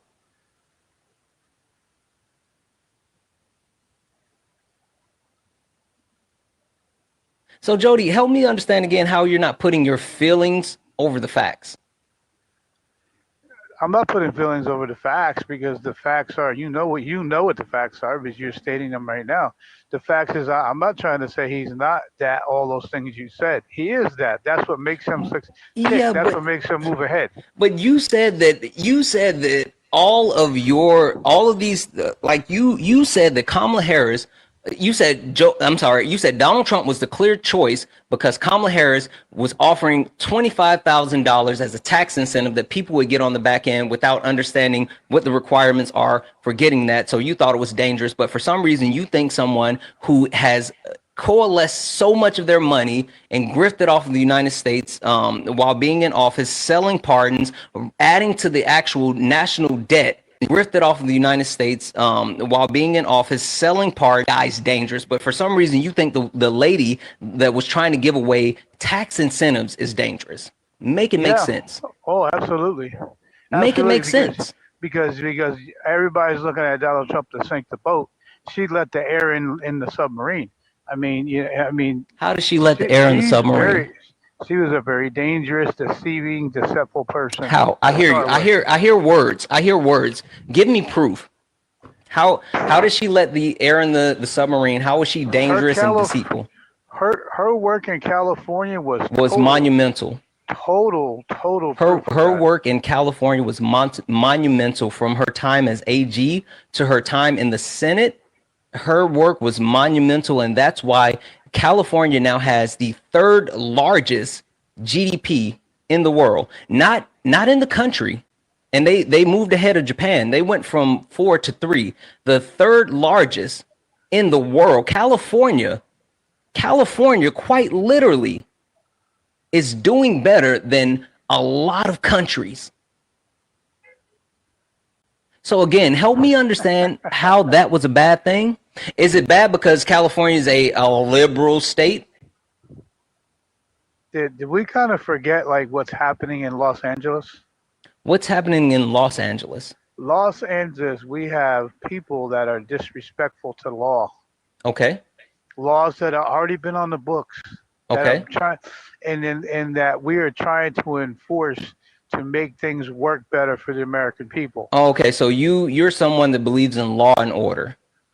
Absolutely. Cool. You voted for a 34-count felon who said that he wants to get rid of the Constitution. Now, remind me again how you actually believe in law and order. See, the thing is, he couldn't get rid of the Constitution. He said that he wanted to actually get rid of the Constitution. Whether he can do it or not is not what I'm talking about. He stated that he wanted to get rid of the Constitution, and he has done multiple things that continue to violate the Constitution, not only in this term, but in his first term. He violated the Second Amendment, and he's continued to violate the Constitution. So at the very least, he doesn't respect the Constitution because he continues to violate the Constitution. And then when asked directly, do you have to actually adhere to the Constitution? He says, well, I don't know. I'm not sure if I have to actually adhere to the Constitution.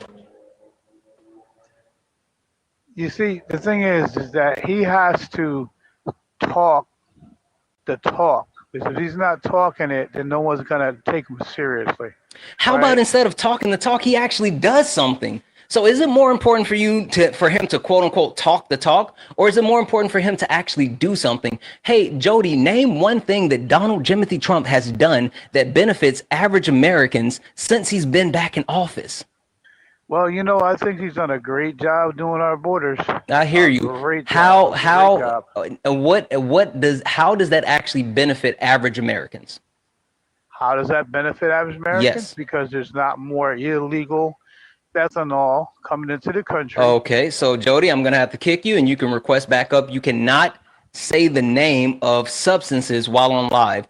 Jody, request backup. Request backup. I will get you back in. We can finish our conversation, but please, please, please remember, you cannot say the name of those substances while on live. You can call it the F drug, you can call it Fenty, you can call it something else, but do not say the actual names of those on live.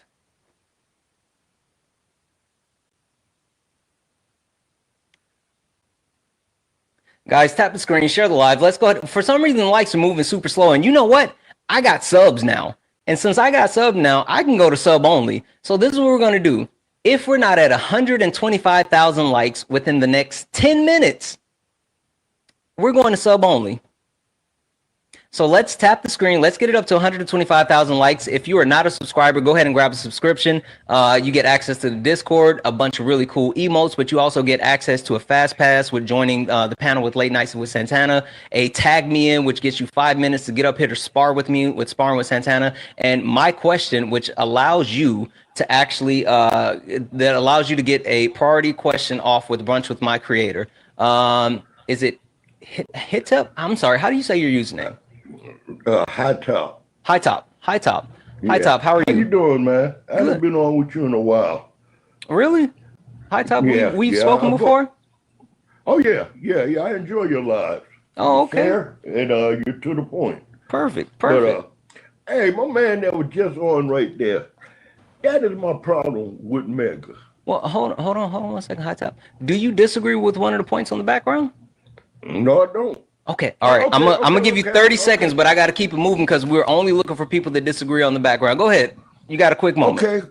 Okay. When it says the left doesn't listen, I disagree with that. We listen, but we just not heard.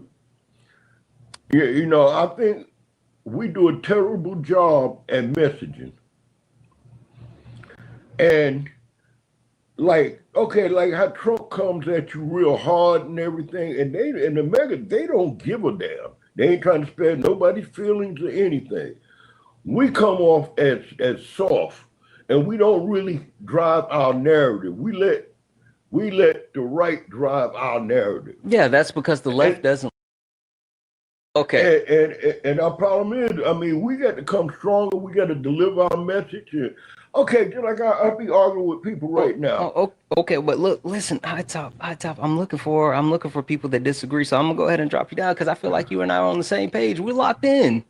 We family. But hey, Santana. But I mean, I can't comment on that guy that was just on there. No, listen. If you want to do that, you got to become a sub, and then you can actually get up here and tag me in. But I got to drop you. Listen, I'm only looking for ops. I appreciate you so much.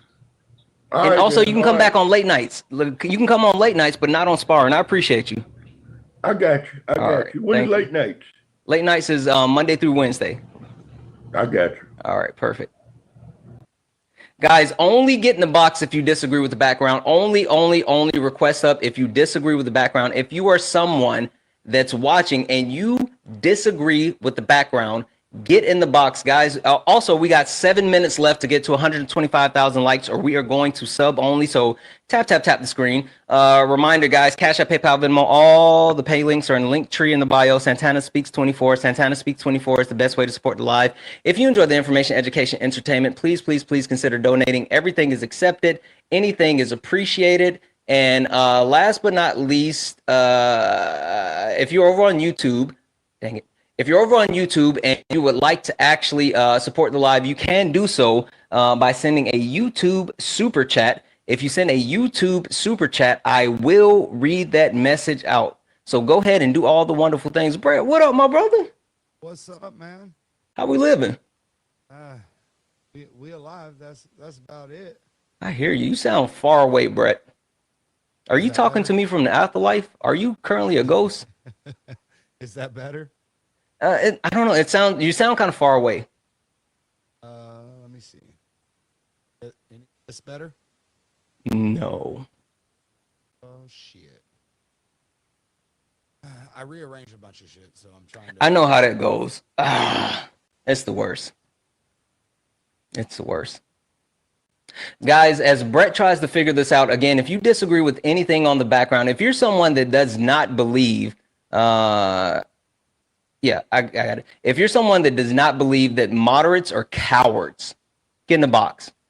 If you don't think that moderates are cowards, get in the box. If you don't think that MAGA is a hate group, get in the box. If you don't think the left doesn't listen, get in the box. If you're someone that doesn't think that MAGA puts their feelings over facts and their feelings are scary, get in the box.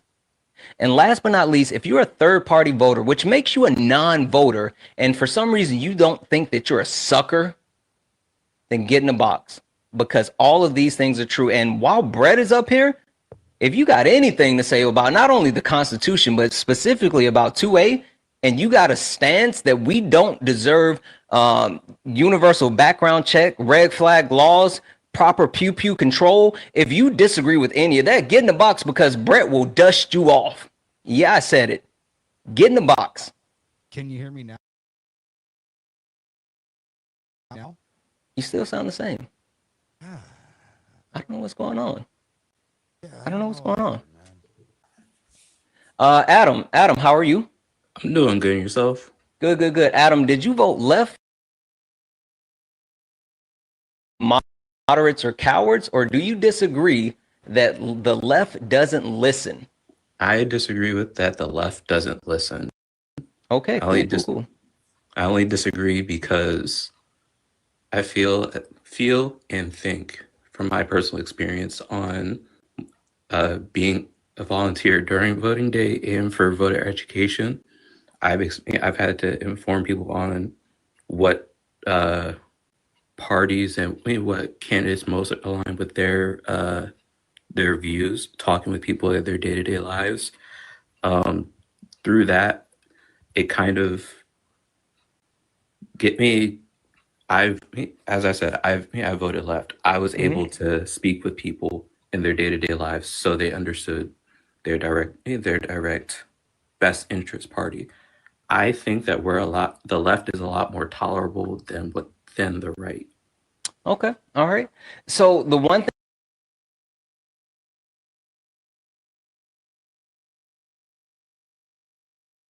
thing that I will give you is I do believe that the left is quote unquote more tolerable.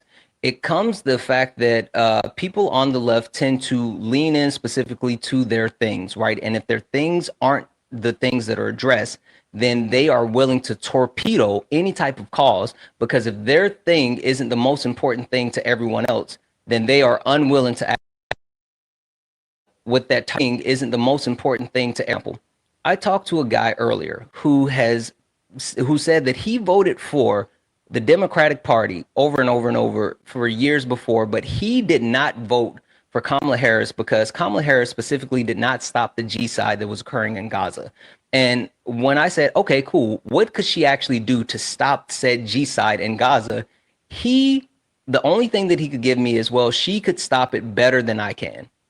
And then he admitted that he doesn't know the functions of a vice president. He didn't fully understand what Kamala Harris' position was. And at the same time, he just basically said, well, we don't know what would have happened.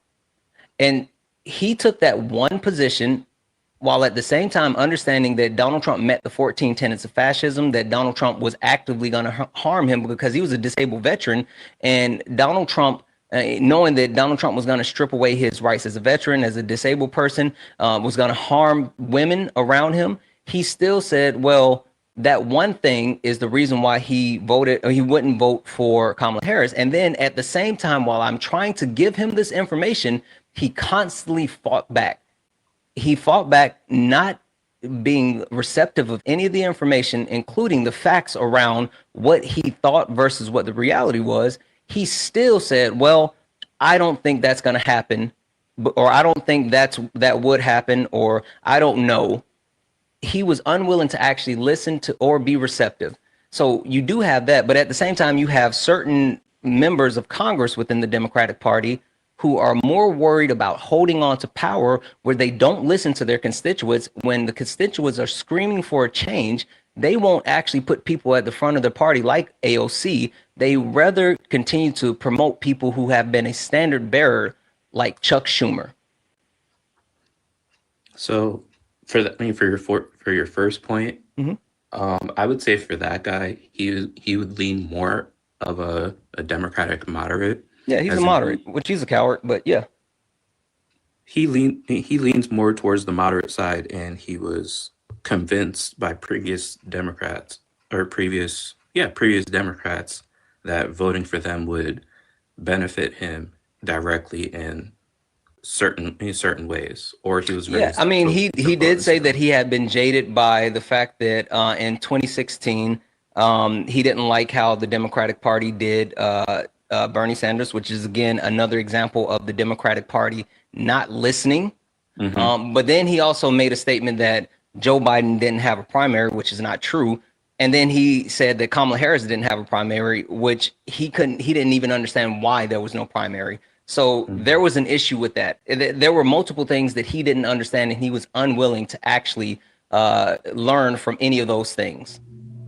Okay, so I agree in the fact that well, for your second point, going towards the fact that I don't like the fact that I don't count the older Democrats as quote unquote left, because I know that at the time they probably had left wing policies, but now they have more moderate to centrist level policies, so that they're trying to stay in the way of the progressive younger guard that's trying to take over and trying to take the helm of the Democratic Party for Yeah.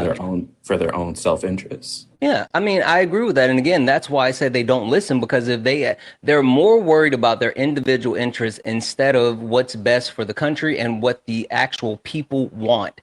They don't care about what people want. They only care about what they want individually. That's why they don't listen. Also, Okay. guys, just for the people that just got here, guys, welcome in. Tap the screen, share the live. Let's get the likes up to 125,000 likes. Welcome in, Dean Raid. Also, guys, just a reminder, Cash App, PayPal, Venmo, all the pay links are in the link tree in the bio. Santana Speaks 24. Santana Speaks 24, best way to support the live. If you enjoy the information, education, entertainment, please consider donating. Everything is accepted. Anything is appreciated. If you're over on YouTube, you can send a YouTube super chat. Brett, are you there? Can you hear me now? You still sound the same, and people Yeah, have it said sounds it's your super mic. loud. Also, guys, if you're looking up here and you see the word follow, this is the main account now. So if you see the word follow here, go ahead and hit the follow button. This is the main account. If you see follow up here, that means you're not following this account. Go ahead and hit the follow button. Give me a follow. We are going to be building this account up brick by brick. This is the main account. Also, guys, we've been challenged with subs. We only need now 21 more subs. If we can get 21 more subs, then we've been challenged, and we have a community member who's going to give away 20 subs. If we can get 20 subs, we've been challenged, and we have a bunch of really cool emotes. You get access to a fast pass to join the panel with Late Nights with Santana. You get access to a 5-minute tag me in where I'm sparring. You can come up here and you can actually spar. You can debate the person that I'm debating, or during Brunch with My Creators, you get what's called My Question, where you can actually come up. You get priority to asking the question for the person that I'm interviewing. Adam. So I actually agree with you. I came up when you were making the going down the list of come up if you disagree with all the things that are in the background. Thank you. I will only push back on the fact that it says the left doesn't listen. Mhm. I would say that the Democratic Party itself, like, not the people that are the old guard of the Democratic Party, or that want to keep things the status quo, do not listen. The left, I think they're more willing to talk with people and hear people to understand where they're coming from than the old guard. Yeah, I mean, again, I hear you. The only issue with that is the left, right? I mean, the strength of the left and also a weakness of the left is that we are such a large tent such a large umbrella that we kind of get tied up, right? We understand the right is one consistent, cohesive cult. The left has a bunch of different people under it, which end up getting lumped together because we're in a two-party system. So when you have a large swath of that party that don't listen, that's more worried about holding on to power than doing things that actually benefit people, then they get categorized as far as not listening. And again, if there's multiple instances where there's been opportunities for the left to listen, whether it's speaking to those moderates and trying to actually get them to lean into progressive ways that would benefit benefit more Americans and actually help us win elections, or if you talk about those established Democratic people who only want to hold on to power, and you talk about Nancy Pelosi or Chuck Schumer or even Barack Obama, like you talk about them that don't lean into the younger people that would actually move the needle for the party. That's the reason why I say they don't listen. And you can talk about average people who get locked into like one specific thing and they're hyper focused. And so since they're so hyper focused, they won't actually change, or they're not willing to support the things that need to be supported if their one thing isn't the thing that's taken care of. So I would love to point you to a specific to the NYC mayoral race currently. If you look at all the candidates, I don't know most of them. I know only two of them. Yeah, me too. I would have to look at the rest of them, but I know two for sure. Yeah. So I know Andrew Cuomo, who is the old, quote unquote, old guard, and then there's Mamdani. I don't remember his first name off the top of my head, but Mamdani, he works with the common people. He's working with trying to get a rent freeze to work with native New Yorkers so that they're not kicked out of the city. He's trying to work with transportation to make it so that there are resources available to people that are waiting on the subway, people who are feeling or endangered of homelessness, and they have access to the subway so that they are able to they have access to treatments and resources that would help them evade homelessness or push them back into the job market. All of that, I think that is what we need more of in the left. The problem is that we don't have as many outspoken candidates. I agree, right? But I see, like, I feel like you're making my point, right? Dr. Steele, thank you for the sub. You're making my point in the sense that, like, it's more of an outlier than a standard. It's more of a situation where there's more people pushing back and not doing the things versus there are. If we had more people listening and that were willing to lean into the progressive issues that the left should be believing in, like universal healthcare, like universal education, like legalizing of certain substances, like if they focus on those types of things, then we could actually win elections. But more people on the left are worried about saying orange man bad and then coddling people as far as their feelings and saying, oh, we need to reach across the aisle, instead of saying, hey, there's 10 to 20 million people that didn't vote. How do we get those people? Yes, because the people that didn't vote are the people that felt like they couldn't make it to the voting box. The people that that felt too conflicted about either choices. Those are the people that we need to reach more than just reaching across the aisle, because a large swath of those people are long gone. Yeah. So again, I guess I'm a little confused because technically it sounds like that you're with me in the sense that, I just came up because I saw the left doesn't listen, but I see what you're saying, and I just interpreted it a different way than is put on the background. Yeah, so we definitely do agree. That's the thing. Like, I will admit that there are pockets, there's opportunities, but overall, the majority is what we're talking about. But anyway, I appreciate you coming up, Adam. No problem. Great talking to you. Great talking to you. I'll be down in the comments. Absolutely. Hey, can you hear me now, bud? Yeah, you sound way better now.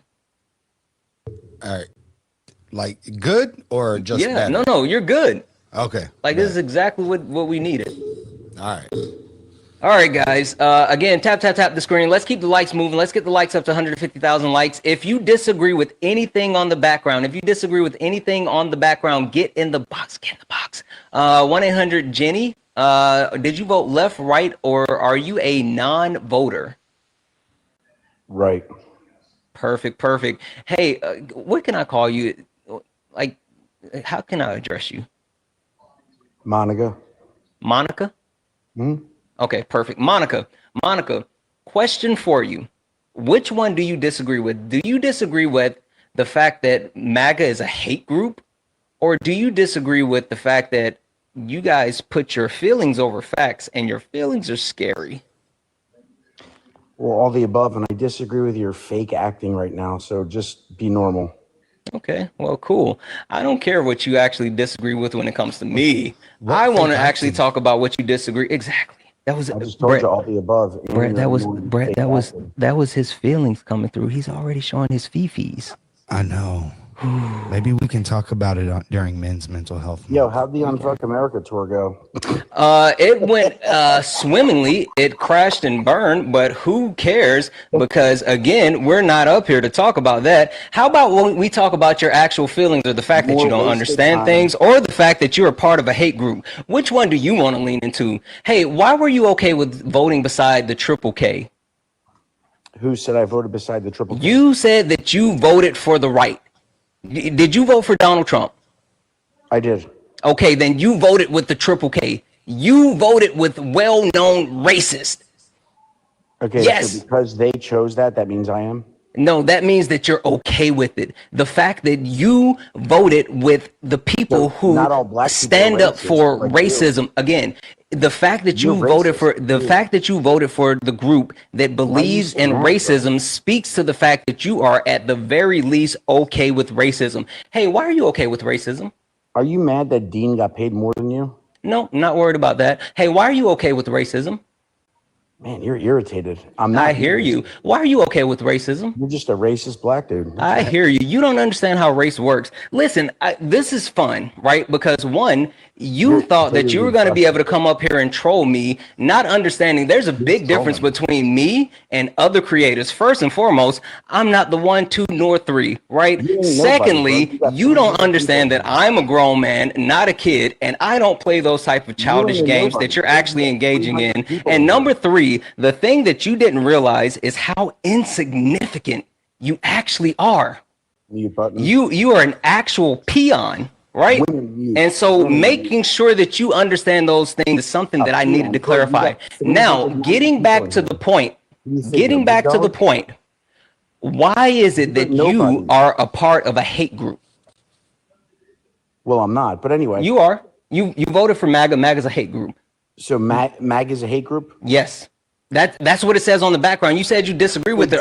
Try keeping up. Hey, pay attention. Pay attention. It says it right here. Now, why are you part of a hate group? Stop over talking. Do you hate MAGA? Why are you part of a hate group?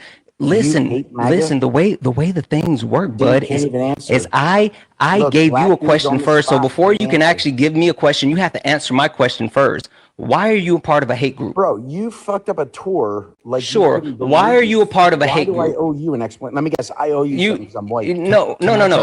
No. Well, yeah, sure. 1 second, Brett. The reason why you quote unquote owe me something is because you requested up to come up on my live. That's what this is about, right? You're being weird at the requesting up. Listen, I didn't send for you. I didn't send for you. I didn't rattle your chain. You were trying to gaslight me and it doesn't work. And it's bothering you that it doesn't actually work because I'm not fragile like you. Anyway, Brett, go ahead. Bottle, buddy. Yeah. Hey, so Brett, what's up, bud? I'm gonna try to put it to where you can understand. Now, why is it that you's okay with voting alongside a hate group? Just one white feller to the next. Why is you okay with it? That was pretty good. I'll give you that. Look at Santana's fake ass nervous laugh. Yeah, I hear you. That made you feel comfortable, didn't it? It made you feel safe just now, Brett. You did a good job. Jeez Louise, Brett, I didn't know you could do that. You forgot the boy in there, Brett. Yeah, I didn't know you could do that, Brett. Oh, Brett, you forgot the boy. Mm-hmm. No, see, if I was talking about a boy, it'd be to you, and I wasn't talking to you right at that moment. Okay, so Who was what you I need talking to to then, do, boy? what Anyway, I need you to Santana, do. you've got 445 people in here, and you talk Hey, like you're hey, walking hey, a hey, show of hey, hey, 15,000. slap nuts. Do you not hear Brett talking to you? Shut your mouth and know your role. He's Brett, useless go to ahead me. and finish. Yeah, you're scared. That's all. I appreciate it, Santana. Yep. Wet the palate because you're nervous, Santana. Hey, buddy, do Look you at have you. a problem keeping up with conversations? Look at him. He Acts does. like he's I'm some big asking you a shot. question. Hey, 450. here, look. Does this piss you off? I just took a drink too. So can we get back to the conversation there? Why is you okay with What? voting alongside hate groups? I'm not. You're not okay with it? I don't control how people vote. Are you okay with it or not? That's all I'm I asking. don't control how people vote there, Brett. That's not the question. Okay, here we go. I'm gonna have to dumb it down a little bit more. Why do you think that you voted alongside a group of people that hate other people for their skin color? I have no idea why those people hate people because of their skin color. Well, you voted alongside them, so obviously you have to have something in common. Let me with break them. this down for you, dummy. I don't control how people vote. Do you? No, but you vote alongside with them. That's the problem. Again, they might have voted alongside. You know what's funny though? Like for you sitting here saying that, oh, I can't control how people vote. Yeah, you can't, but you can control how you vote. And again, the biggest point that I've been trying to make this entire time is I'm not saying that you're a racist, even though you're giving racist vibes. I'm not saying that you're a racist. I am though saying that you are okay with racism. So again, yeah, we can talk about why you actually voted alongside a hate group, but more than that, why is it that you're okay with racism? And now I got to remove you because you got a violation. Fucking idiot. Brett, he thought that he was going to gaslight me. Bro, here's the problem. He couldn't have a conversation. He couldn't have a conversation based in good faith to where any sort of intellectual dialogue could happen. Because as soon as we ask questions, he would just pivot it to something else. Well, more than that, Brett, you know what? I think a lot of people, and I'm not sure if they understand this about like you either, right? But like I'm a certain age, all right? And no, no one's running scared. You got a violation because you're an idiot, because you kept saying hateful things and the algorithm actually pointed you out. So that's why you had to get kicked. Anyway, no one's running from you.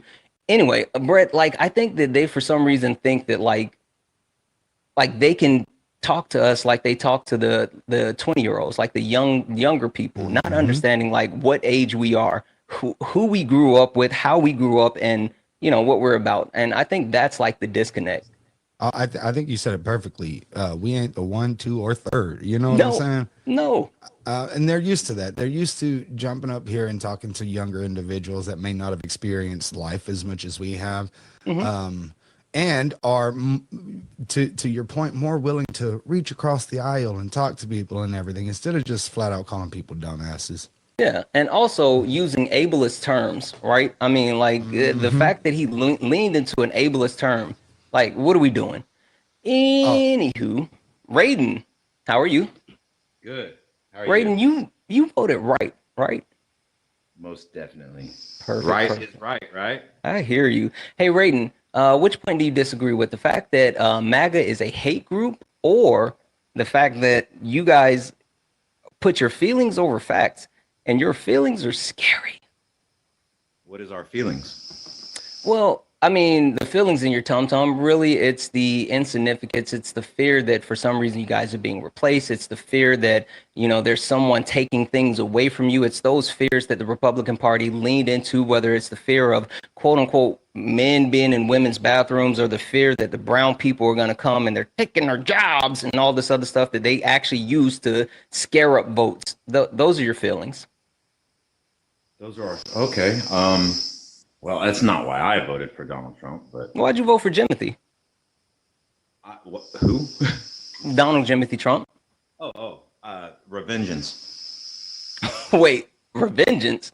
Explain that one for me. I voted to put Donald Trump in power so that he could take revenge on all of those that tried to destroy him and his supporters. So I'm getting what I voted for. You technically literally voted for hate. No, I voted against hate. We were dealing with the hate, so we had to get revenge on the hate. Wait, so is revenge not a hate-filled emotion, like a hate-filled action? Not necessarily. No, if it's just, it's right and good. Well, I mean, if it's just, then it's vengeance. You didn't say vengeance. You said revenge. There's two difference. No. Like revenge and vengeance are different. You just mixed them up. That's why I said revengeance. No, you said revenge. Or you did say revengeance, which, okay. Kind of. My name is Revengeance, so yes. Yeah. Okay. You're right. You did say Revengeance. I was thinking about. Cool. So, can you tell me what was so unjust? Can you be specific and give me anything that? How was Jimothy targeted and treated so unjust? Okay. You guys tried to say that he peed on Russian hookers. You guys tried to impeach him twice. You said. That Wait. What's that sound? What? There's a sound in your background. It's really loud. Kind of sounds like cicadas or something. I've heard that before. That's weird. I have no idea. It's probably just them. It's probably TikTok not liking me talking about that. Okay, because it just came out of nowhere and it just got really loud while you were speaking. Is it still bad? It's like really low now. You can go ahead, but it just got like really loud out of nowhere. You guys tried to impeach Trump twice. You tried to give him 3 assassination attempts. Not to mention you silenced every conservative from every social media platform in existence. So okay, perfect. So let's stick with those 3 things. You just gave 3 things. Let's break them all down one by one. You said that we tried to impeach Trump twice. Not try, he was impeached twice. Why was he actually impeached? What's that? Why was he impeached twice? Because Democrats didn't like him. Not one Republican voted for it. So that's not why he was impeached. What was the reason that he was actually impeached? There is no reason. Speaking from the fifis and your tum-tums, and I don't want to do that. I want to actually know the factual. Sure. What was the actual reason that was listed on the articles of impeachment? I don't want to hear what you think that it's valid or not. I want to hear the actual reasons that were listed on the articles of impeachment. They had to put a reason on the articles of impeachment. What were the reasons? I do not know. Okay, so you're speaking from your feelings if you don't know why he was actually impeached. No, it doesn't matter because he wasn't impeached. He was impeached twice, and you lied. You said no Republican. Hey, you said no Republican. In a Democrat Senate, in a Democrat-controlled Senate. Yeah, cool. We don't care about that because he's the president today. You're in your feelings, not mine. That's big guy. You're literally speaking from your feelings now. Go ahead, Brett. Oh, this is the facts. He is the president of the United States. The impeachment did not work. Neither one of them. Okay, hold on. So Brett's going to get into this with you in just a moment. I promise you he is. But before Brett gives you the answer, Raiden, tell me, how does impeachment work?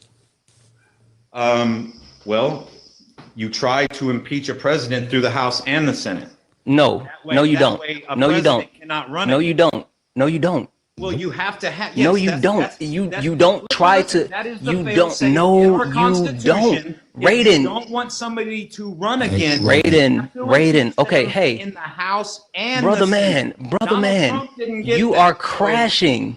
You are crashing. Slow down for half a second. And how about we have this conversation? When I talk, it's like. How about we have this conversation with you? And Brett's gonna explain to you how impeachment works. And then we can go from there. But how impeachment works, and it didn't work. Hey, Raiden. Stop saying that. You guys are so fucked up.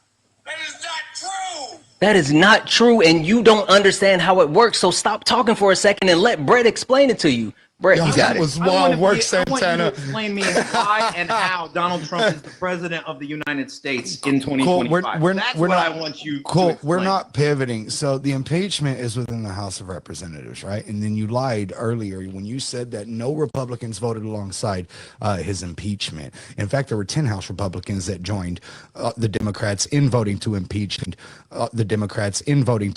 him. Also, there were 7. Hey, I'm still talking. How many Democrats? Hey, I'm still talking. There was also 7 Senate Republicans voted to convict him during the Senate trial that followed. See, what you're confusing is the impeachment and the during the Senate trial that followed. See, what you're confusing. Did you play in the NBA? Do this because that I'm rating. I'm muting you specifically, not just because you're over talking, but that sound is wicked. Like, it's wicked. That sound keeps getting loud out of nowhere. So I'm muting you just for a second. 1, because you're over talking, but 2, that sound is crazy. Brett, go ahead. At this point, I don't even know where I was going because he kept pivoting every time we were talking about something. Yeah, Raider. Yes. So Trump was impeached twice, but he wasn't convicted. There's a difference. You can be impeached without being convicted. Being removed. Yes. Yes. They passed the articles of impeachment. The impeachment is a 2-phase process. It goes through the House of Representatives, where they draft and pass those articles, and they send those articles to the Senate, where the Senate has to actually vote on removal. And so Donald Trump was impeached twice, never removed, because Mitch McConnell would not approve him being removed. The impeachment McConnell, that's the difference. I got a question for Raider. Raider, can you unmute real quick? And I got to ask you a question. Was Bill Clinton impeached? Yes. Yes. Dang. Yeah, I understand. You get it now? Well, I understand everything you're trying to tell me. I already know this, but what I'm trying then to why say were is you that denying it? If he's not impeached in the House and the Senate, you don't get impeached in the Senate. To Donald Trump. Raiden, you don't get impeached in the Senate. That's how we keep telling you this. You can't get impeached in the Senate. You get removed in the Senate. You don't get impeached. Whatever. What I'm saying is, in our Constitution, it's outlined that you have to have a full impeachment. House, Senate. No, it's not. Nothing happens. No, it's not. That means Donald Trump could not have run again. That was Raider, the whole point. Raider, hey. To keep Donald Trump from running again. It didn't work. Sorry. Was Clinton removed from office? I don't think so, no. But no, he wasn't. Do you know why? Like he was. Do you know? Hey, do you? Hey, do you know why? He couldn't even have run again. Do you know why he wasn't removed from office? Probably because it would have been bad for America to just switch gears right at the last. Because he was impeached by the House of Representatives, but during the Senate trial, he was acquitted. That means he wasn't convicted. The same thing happened to Donald Trump. So if you say that Clinton was impeached but not removed, then it is safe to say, right, that Trump was impeached but not removed. Yes, but I don't understand why we're even going. No but. History, bro. Like, right, you brought it up. We're going there because we started on. Hold on for a second. Hold on for a second, Raiden. We're going there because we specifically spoke on how you lean into your feelings, and you said, well, you didn't vote for. No, I'm sorry. We're talking about hate. You said you didn't vote for Donald Trump because of hate. I said, why did you vote for Donald Trump? You said for revengery or whatever. We talked about the difference between revenge and whatever. Anyway, we got to the point and I said, okay, tell me the things that how Donald Trump was unfairly targeted. You listed 3 things. You said that the Democratic Party tried to impeach him and failed. You named like 2 other things. And so we haven't even gotten to the other 2 things yet. We were specifically breaking down how Donald Trump was, why he got impeached, because you said it was for nothing. I said, what was on those articles of impeachment? You said, I don't know. And then you said it doesn't matter because he wasn't actually impeached. And then I started explaining to you what the difference is between being impeached and actually being convicted. You, for some reason, think that you have to be impeached in both the House and Senate. It doesn't work that way. And that's how we got to where we are right now. Hey, Brett, it's really feeling like big emotions. Oh, they're very bigly right now. Extremely bigly. Man. Very bigly. The bigliest emotions that could ever bigly. Yeah. That's what it feels like to me. Guys, listen, tap the screen. Let's go ahead and get the likes up to 200,000 likes. Let's get the shares up as well. Can we knock out the daily gift goal? It's the little donuts. Can we knock out the donuts, please? Also, guys, just a reminder, Cash App, PayPal, Venmo, all the pay links are in the link tree in the bio. Santana Speaks 24. Santana Speaks 24 is the best way to support the live. If you enjoy the information, education, entertainment, please consider donating. Everything is accepted. Anything is appreciated. If you're watching over on the YouTubes, make sure you're liking the stream, but also you can support with a YouTube super chat. Guys, make sure we're taking care of Brett while he's hanging out here with us. Make sure we're gifting Brett, and more than that, let's make sure we hit his pay links. Mods, can we get Brett's pay links running in the poll while he's hanging out with us?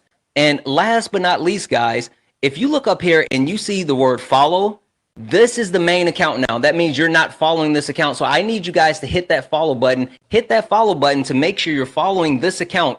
This is the main account. This is the account that we're going to be working off of. Make sure you hit the follow button. All right, Raiden. So we went through the whole thing with the impeachment, right? I mean, we verified that you don't understand. I'm sorry? I didn't think you were going to let me back on. Yeah, your feedback is terrible, dude. It is. It really is. But I also appreciate you not coming off mute randomly. So thank you. You made that unavailable. Thank you. You're lying. Is that you can't come off mute? Would have come off mute about 1,000 Hold times. on, Brett. I'm gonna mute you, and you let me know if that's a thing. Y'all do it, bro. Yeah. I've never. Hold on for a sec. Seriously, I've never known that. I legitimately hope that's a thing. I just unmuted myself. You know that's the thing. Stop it. Oh, so it's all Raiden. So you're lying, know it, bro. Like half of TikTok knows. Raiden. So you're lying. Like, A bullshit. A bullshit. A bullshit. Oh, Raiden, come off mute. Sounds like there's a fucking pterodactyl in the background, dude. Yeah, I don't listen. I so want what he's saying to be true. I know it's not true, but I want it to be true. Or apparently, at least it's true for him because I'm gonna send you a request. Yeah, that is wild. Okay, that's cool. All right, so we talked about the first reason. We broke down the articles of impeachment, blah blah blah, all that other stuff. It was a quid pro quo, and then the second thing was because he tried to overthrow actual election. So yeah, he was impeached twice, and they were all that, not him, bro. Say it again. Congress did that, not him. That's what January. Congress did what? They fast-tracked the hearings of going into special chambers and verifying each individual state. They broke pretty much. No, they didn't. No, they didn't. Oh, yes. They certify the election the same time every year. What are you talking about? Listen, I understand y'all don't know what's going on, but yeah, that was a sting operation. That's why Donald Trump is doing what he's doing now. How you y'all gonna sit up really here? Look up Executive Order 13848 and find out about that one. I bet y'all don't know about that one. Hey, buddy, how are you gonna come up here and tell anybody that they don't know about nothing when you didn't even know how impeachment works? Let's talk about Executive Order 13848. It's so much more interesting. Yeah, I have no interest in pivoting. I want to stick on those three. I want to stick on those three things. I want to stick on those three things that you gave me. You've been all over the place, and I need you to lock in with me, bud. You asked me a question. I need you to lock in with me, Trump, and bud. You're trying to make it sound better than it is. Come on, stop it, bro. I need you to lock in with me, bud. I don't want to hear about conspiracy theories. Okay, you know what? I'm gonna hold on. I'm gonna play your game. I'm gonna play your game. Cool. Give me 1 second here. Give me the EO that you were just citing. 13848. 13848. Let's play your game. All right, executive order. Are you sure it's 13848? Positive. Executive order 13848. Yes. Okay. Executive order 13848. Before I even read this, you don't want to read it, do you? No. Before I even read this, and again, you said executive order 13848. That's what you said, right? That's what I said. Okay. When was this executive order passed? I believe 2018. Okay, cool. What's this executive order for? Election interference. The executive order says imposing. Hold on 1 second. Hold on 1 second. Hold on. Can I finish? Sure. So you said that executive order 13848 was for imposing certain sanctions in the event of foreign interference in the United States election. Cool. Yes, right before the 2020 election. Perfect. Remember that one. You can't forget about that. Hold on. Perfect. Yeah. So you're telling me that Donald Trump, hold on. Listen to me, Raiden. I need you, Raiden, I need you to follow me on this one. You're telling me that Donald Trump, can you stop talking for a second and let me speak? Sorry. You're telling me that on September the 12th, 2028, Donald Trump signed an executive order that actually helped with him actually trying to overthrow the election that occurred in 2020. So 2 years earlier. Think that, but that's why I said I want to clarify this before I even read this. So you're telling me that Donald Trump, the reason why Donald Trump was impeached for trying to overthrow the will of the people because of January the 6th, he already knew that was going to happen, and that's why he passed this EO in September 12th of 2018. That's what you're saying. But now you got to look at when it ended. No, I just need clarification before you continue to demonstrate anything. I need you to clarify that point for me. 2024. Why did Joe Biden? I need you to clarify, Raiden, before you try to pivot. Raiden, before you try to pivot, I need you to clarify that point for me. Is that what you're saying? Are you saying the reason why Donald Trump signed this EO in 2018, it's because he was actually impeached for trying to actually that they knew that the 2020 election was so about Donald Trump knew that he was going to try to overthrow the will of the people and cause January the 6th. So 2 years before, he signed an executive order. Yes, it was all military operation. It was done by the military. This is a military op, not a Donald Trump op. This is a military. Santana. Yeah, we're cleaning house. We've been doing this since 2016. It never ended. Donald Trump never left office. The only thing clean is the thoughts in your head. He gave his power back to the military. That's what people don't understand. He gave his power back to the military. We even saw what Donald Trump told us, that he was executed in 2020. Come on, people, let's get on board. What? We know that Joe Biden wasn't signing a damn thing because he wasn't real. Come on, people. Wait, what did you say?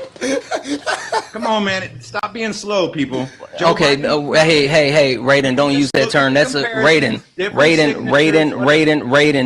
Watch your words. We don't use ableist words like SLWO. Watch your words, seriously. I'm letting you go on like your fun-filled, whatever trip that you're going through, but please, seriously, watch your words. We don't use those type of ableist words here, all right? I'm going to unmute you. Are we good? Yeah. Hey, All right. Santana. Perfect. I'm not real either. I was taken up by the UFO and then replaced by a body double. I just want you to know that. Joe Biden was executed, bro. I've known this since 2020. Okay, stop. Hey, I need you to stop saying stuff that's not actually true, because you're going to actually get the live affected because you're giving misinformation. What are we doing here?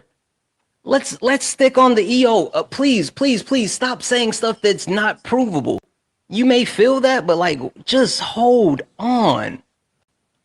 So tell me more about this EO.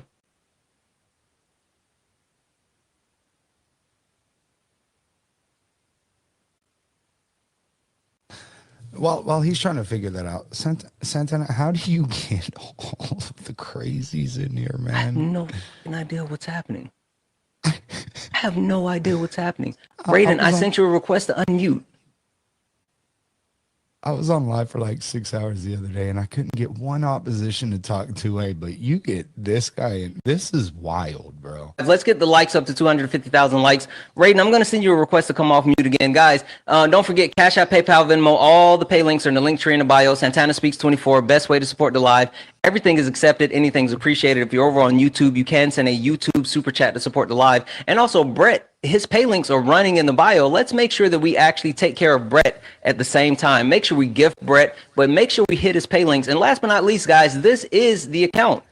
He left. Cool. This is the account. This is the main account. If you see follow up here, make sure you go ahead and hit the follow button. This is the main account. This is the account that we were working off of. This is the main account. Guys, only request up if you disagree with something on the background, please. Only request up if you disagree with something on the background. Please don't come up here with conspiracy theories. I can't do it.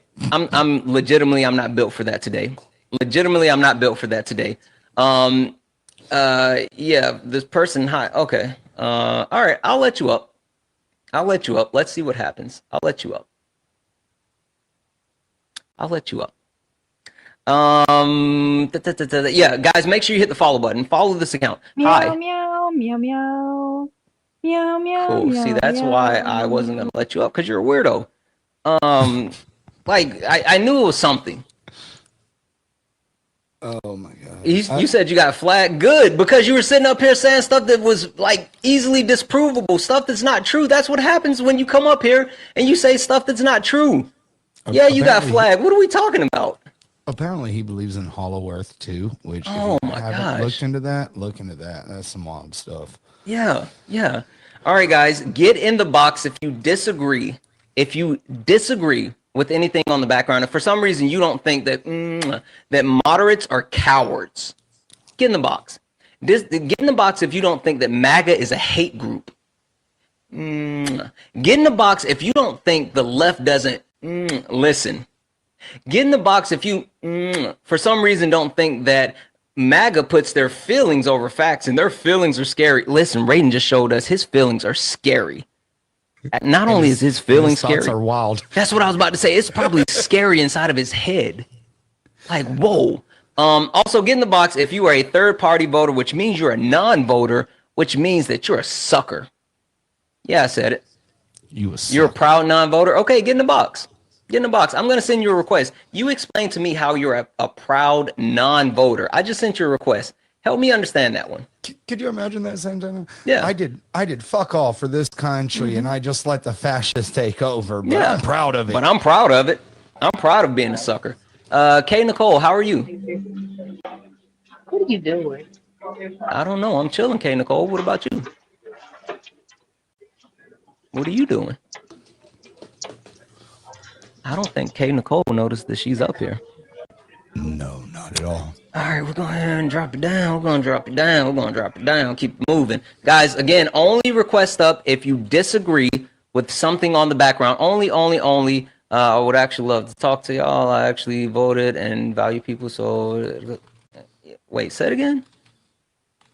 I would love to talk to y'all, but I actually vote and value people. Yeah, I hear you. I get it. I get it. Only request up if you disagree with something on the background. Only request up if you disagree with something on the background. W's in the chat for Lori. Lori sent a $1 donation. I went ahead and got a sub. Oh, W's in the chat. Welcome to the Discord. W's in the chat for Lori, who sent that $1 donation and is a subscriber. Guys, we got challenged by one of the other subs. And we were told that if we get 50 subs, then he would give away 20 subs. So guys, we're at 32. That means we only need 18 more subscribers. And if we get 18 more subscribers, he will gift out 20 subs. Now with a subscription, you get a couple of different things. We all know that there's a bunch of really cool emotes that I made, like some really dope emotes. So there's that. And then also you get access to an amazing Discord. That's all cool. And we all know about the Fast Pass to actually join the conversation with Late Nights with Santana. We know about all of those things. But then also you get what's called a tag me in, where you get 5 minutes. If I'm sparring and there's someone up here like Raiden, if someone wanted to actually come up and debate Raiden, they could have actually used their tag me in and came up and debated Raiden. But there's also something called My Question. And next weekend, Brunch with My Creator is back. And we have the amazing Ashley the Baroness, who's going to be the creator on. And when I have Brunch with My Creator, you can use what's called My Question, which gives you priority to coming up and being able to pose your question to whatever creator that I'm interviewing. So if you are interested, go ahead and grab a subscription. It's worth it. Let's see here. There's someone in the box, and I'm not going to let him in because, like, I feel like he's going to do a racism if we let him in. Brett, I feel like he's going to do a racism. 100%. Yeah, I mean, he has like his name wild, his profile picture wild. The fact that he had, yeah. I'm not letting you up here. Why would I let you up here? You're gonna come up and do a racism. I'm not letting you up. Why would I let you up? Okay. Butterme, how are you? Buttermale, but Buttermale, I'm sorry. I know that L is. It is. I thought it was a line that like separated. Right. Yeah. But I could be Butterme too. I know that's right. It's fine. W's in the chat room. Thank you. Thank you, though. Okay, so I never thought I would be against you, but I Okay. totally disagree that moderates are cowards. Okay. And I Let's talk totally about it. disagree that the left isn't listening. Okay. Let's talk about it. Why are moderates not cowards? Because I think moderates are needed. Okay. In order for you to listen, you need to specifically being the president of the United States. But even if you're a representative or a senator, your whole district or state is not going to be just one party. So you need to be able to tap in to both parties, which does not make them a coward. It makes them compassionate. Yeah. Well, so this is where we disagree, right? Because I agree that compassion is very much needed. But the thing about being a moderate, right, is being a moderate is all about comfort. The fact that moderates are people that feel like doing just enough is okay.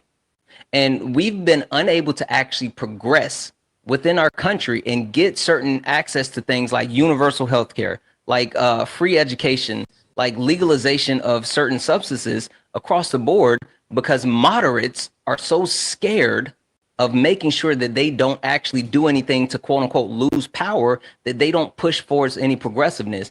Even when you talk about those quote unquote moderates that serve in purple areas, right? They don't want to do the hard work, like focusing on non-voters, where there's 10 to 20 million people that didn't vote. If they wanted to actually put in the work and drive the vote and actually put out different legislations that would benefit those people and get them off the couch, then they wouldn't have to be so moderate. They could be progressive and we could actually get some stuff done.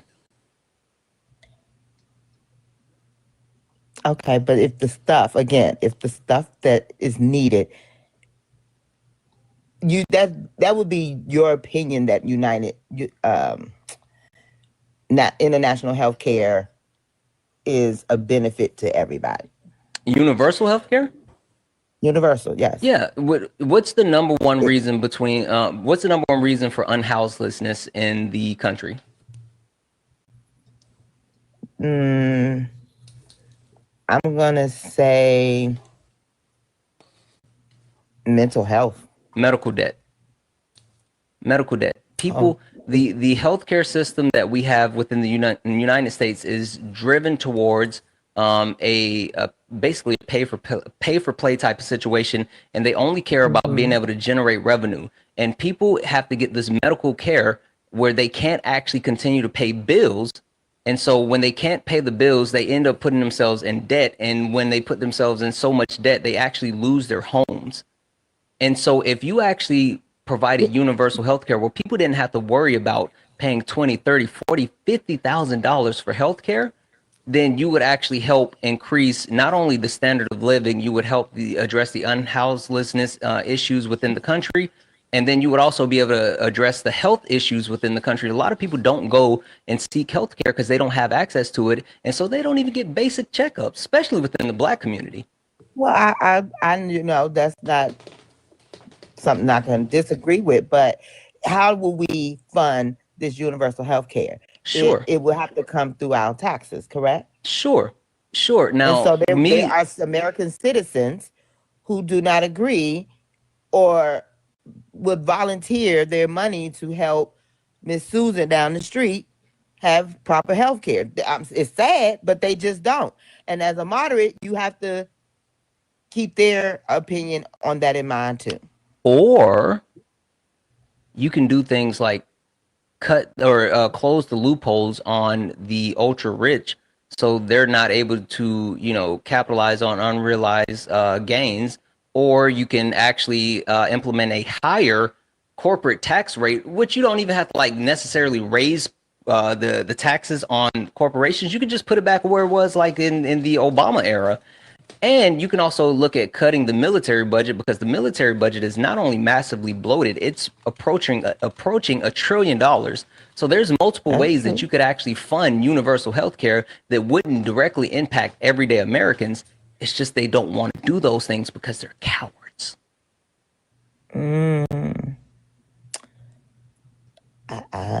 Like I said, it's my opinion that I know. I'm just telling you, that's how you get it done. It's necessary. I mean, it's not. It's not. It's comfortable. It's comfortable. It's not necessary. Comfort is good. No, comfort, and we've never gotten changed due to comfort. You will never grow or but once change it's because of changed, comfort. once it's changed, we're now comfortable. Yeah, and being comfortable leads to unaliving. Like, think about it. Think about So it. we should When you always get be so on. let's keep it simple, right? Buttermilk. Let's say that you are in a relationship, right? You got a sweet thing that's, always bringing you flowers, taking you to dinner, telling you how gorgeous you are, saying, hey, baby, let's go on a trip. Let's do something nice. And go ahead, let's get your toes done. Let's get your nails done. Let's hit the town. Let's go get some drinks, all that other stuff. And you start to love it, right? You fall in, you like, oh, this person, all my needs taken care of. And then the person gets comfortable, right? Instead of them actually worrying about your feelings, and instead of them actually doing things to show you they love you, and instead of them giving you those words of affirmation, instead of them actually wanting to spend time with you, they start saying, yeah, well, we got McDonald's at home, right? Didn't we go out 5 weeks ago? Like, listen, you got to get your nails done every 2 weeks. What's happening? They go from putting up these different standards to just being, you know what? I got you. We're good. I'm comfortable. Buttermilk, what are you going to do in that relationship? So that person would not be a moderate. A moderate would make sure that, we pull back a little bit because I don't have to do so much to impress you, but I'm still going to give you the things you need. That's my opinion of a moderate. What you just described was a whole MAGA. So I'm just saying. That's not it. That's not it. So I'm going to probably leave that person. A moderate, because I didn't say that this person starts going from like, oh, we're getting our nails done every 2 weeks or whatever, to like not getting them done at all.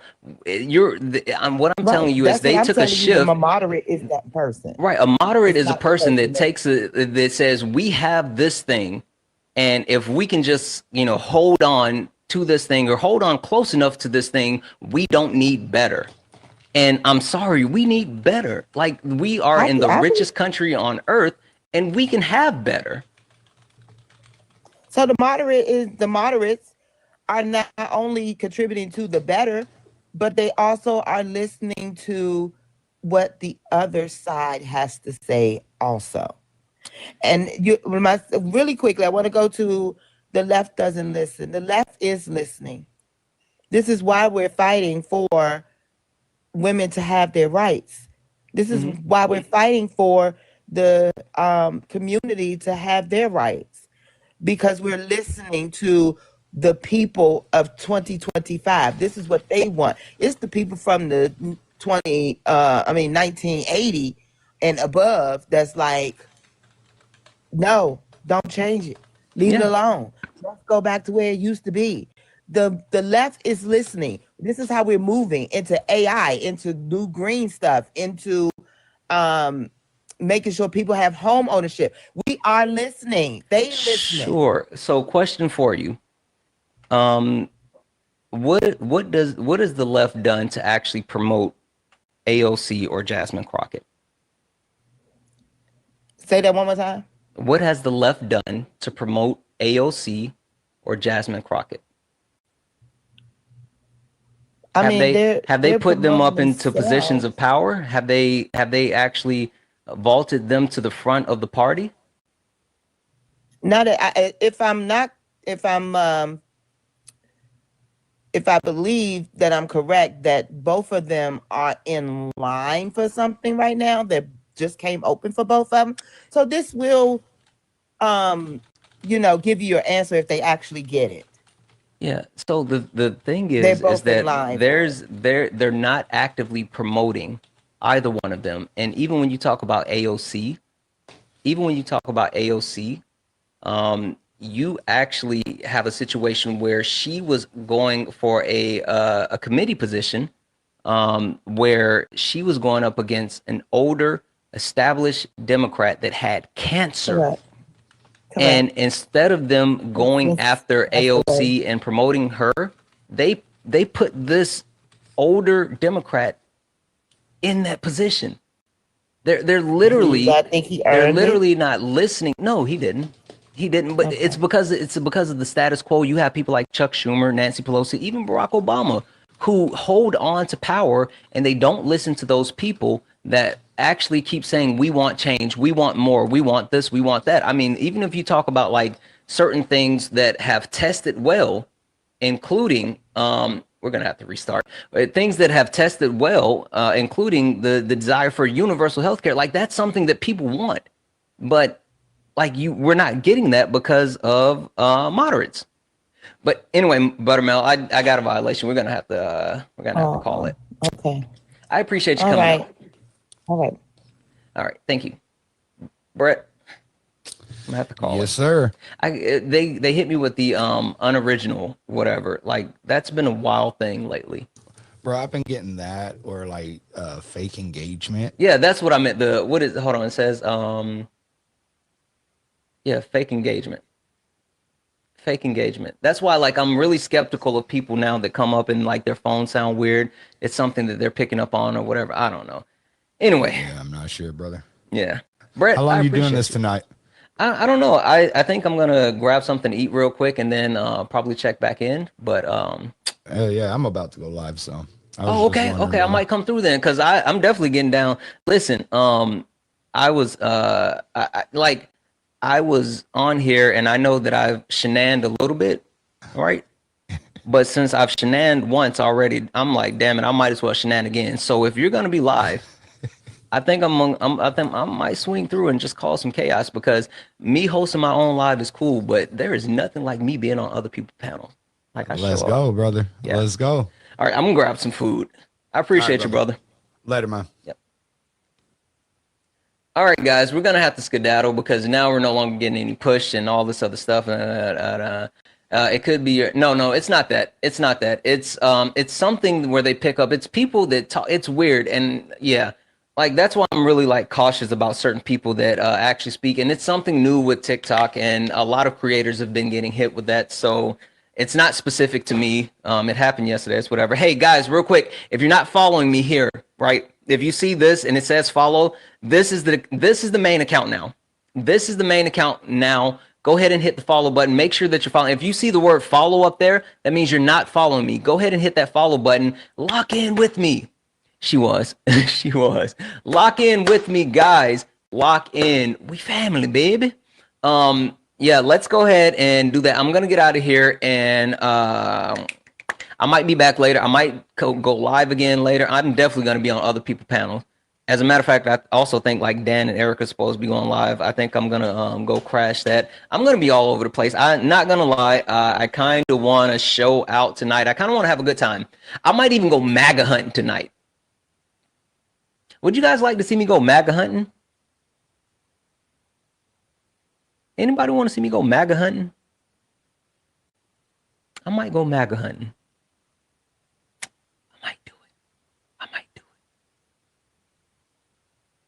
Especially because they stay in their safe space.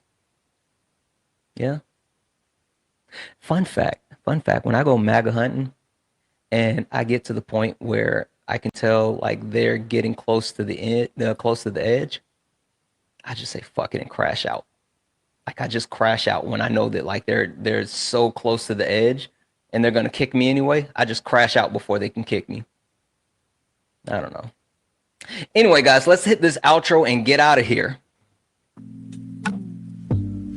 Twice emotional stability. Guys, this was fun. I will be back. We will figure it out. I'll be back later. Make sure you're following this account. If you were a subscriber and you are on the old account, we do have subscriptions now. A lot of cool emotes, access to the Discord, and 3 amazing perks that you can use on either late nights, sparring, or brunch with my creator. So if you're not a subscriber, go ahead and grab a subscription. Get in the Discord. If you are a subscriber now, get in the Discord.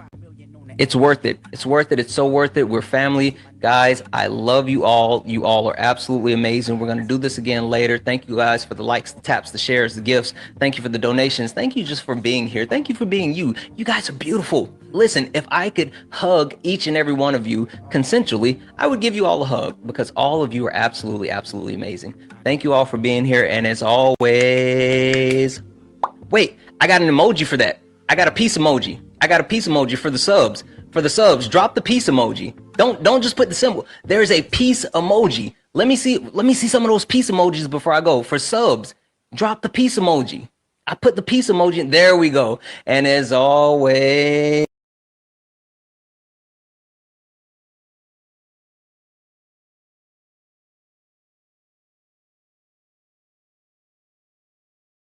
survivability.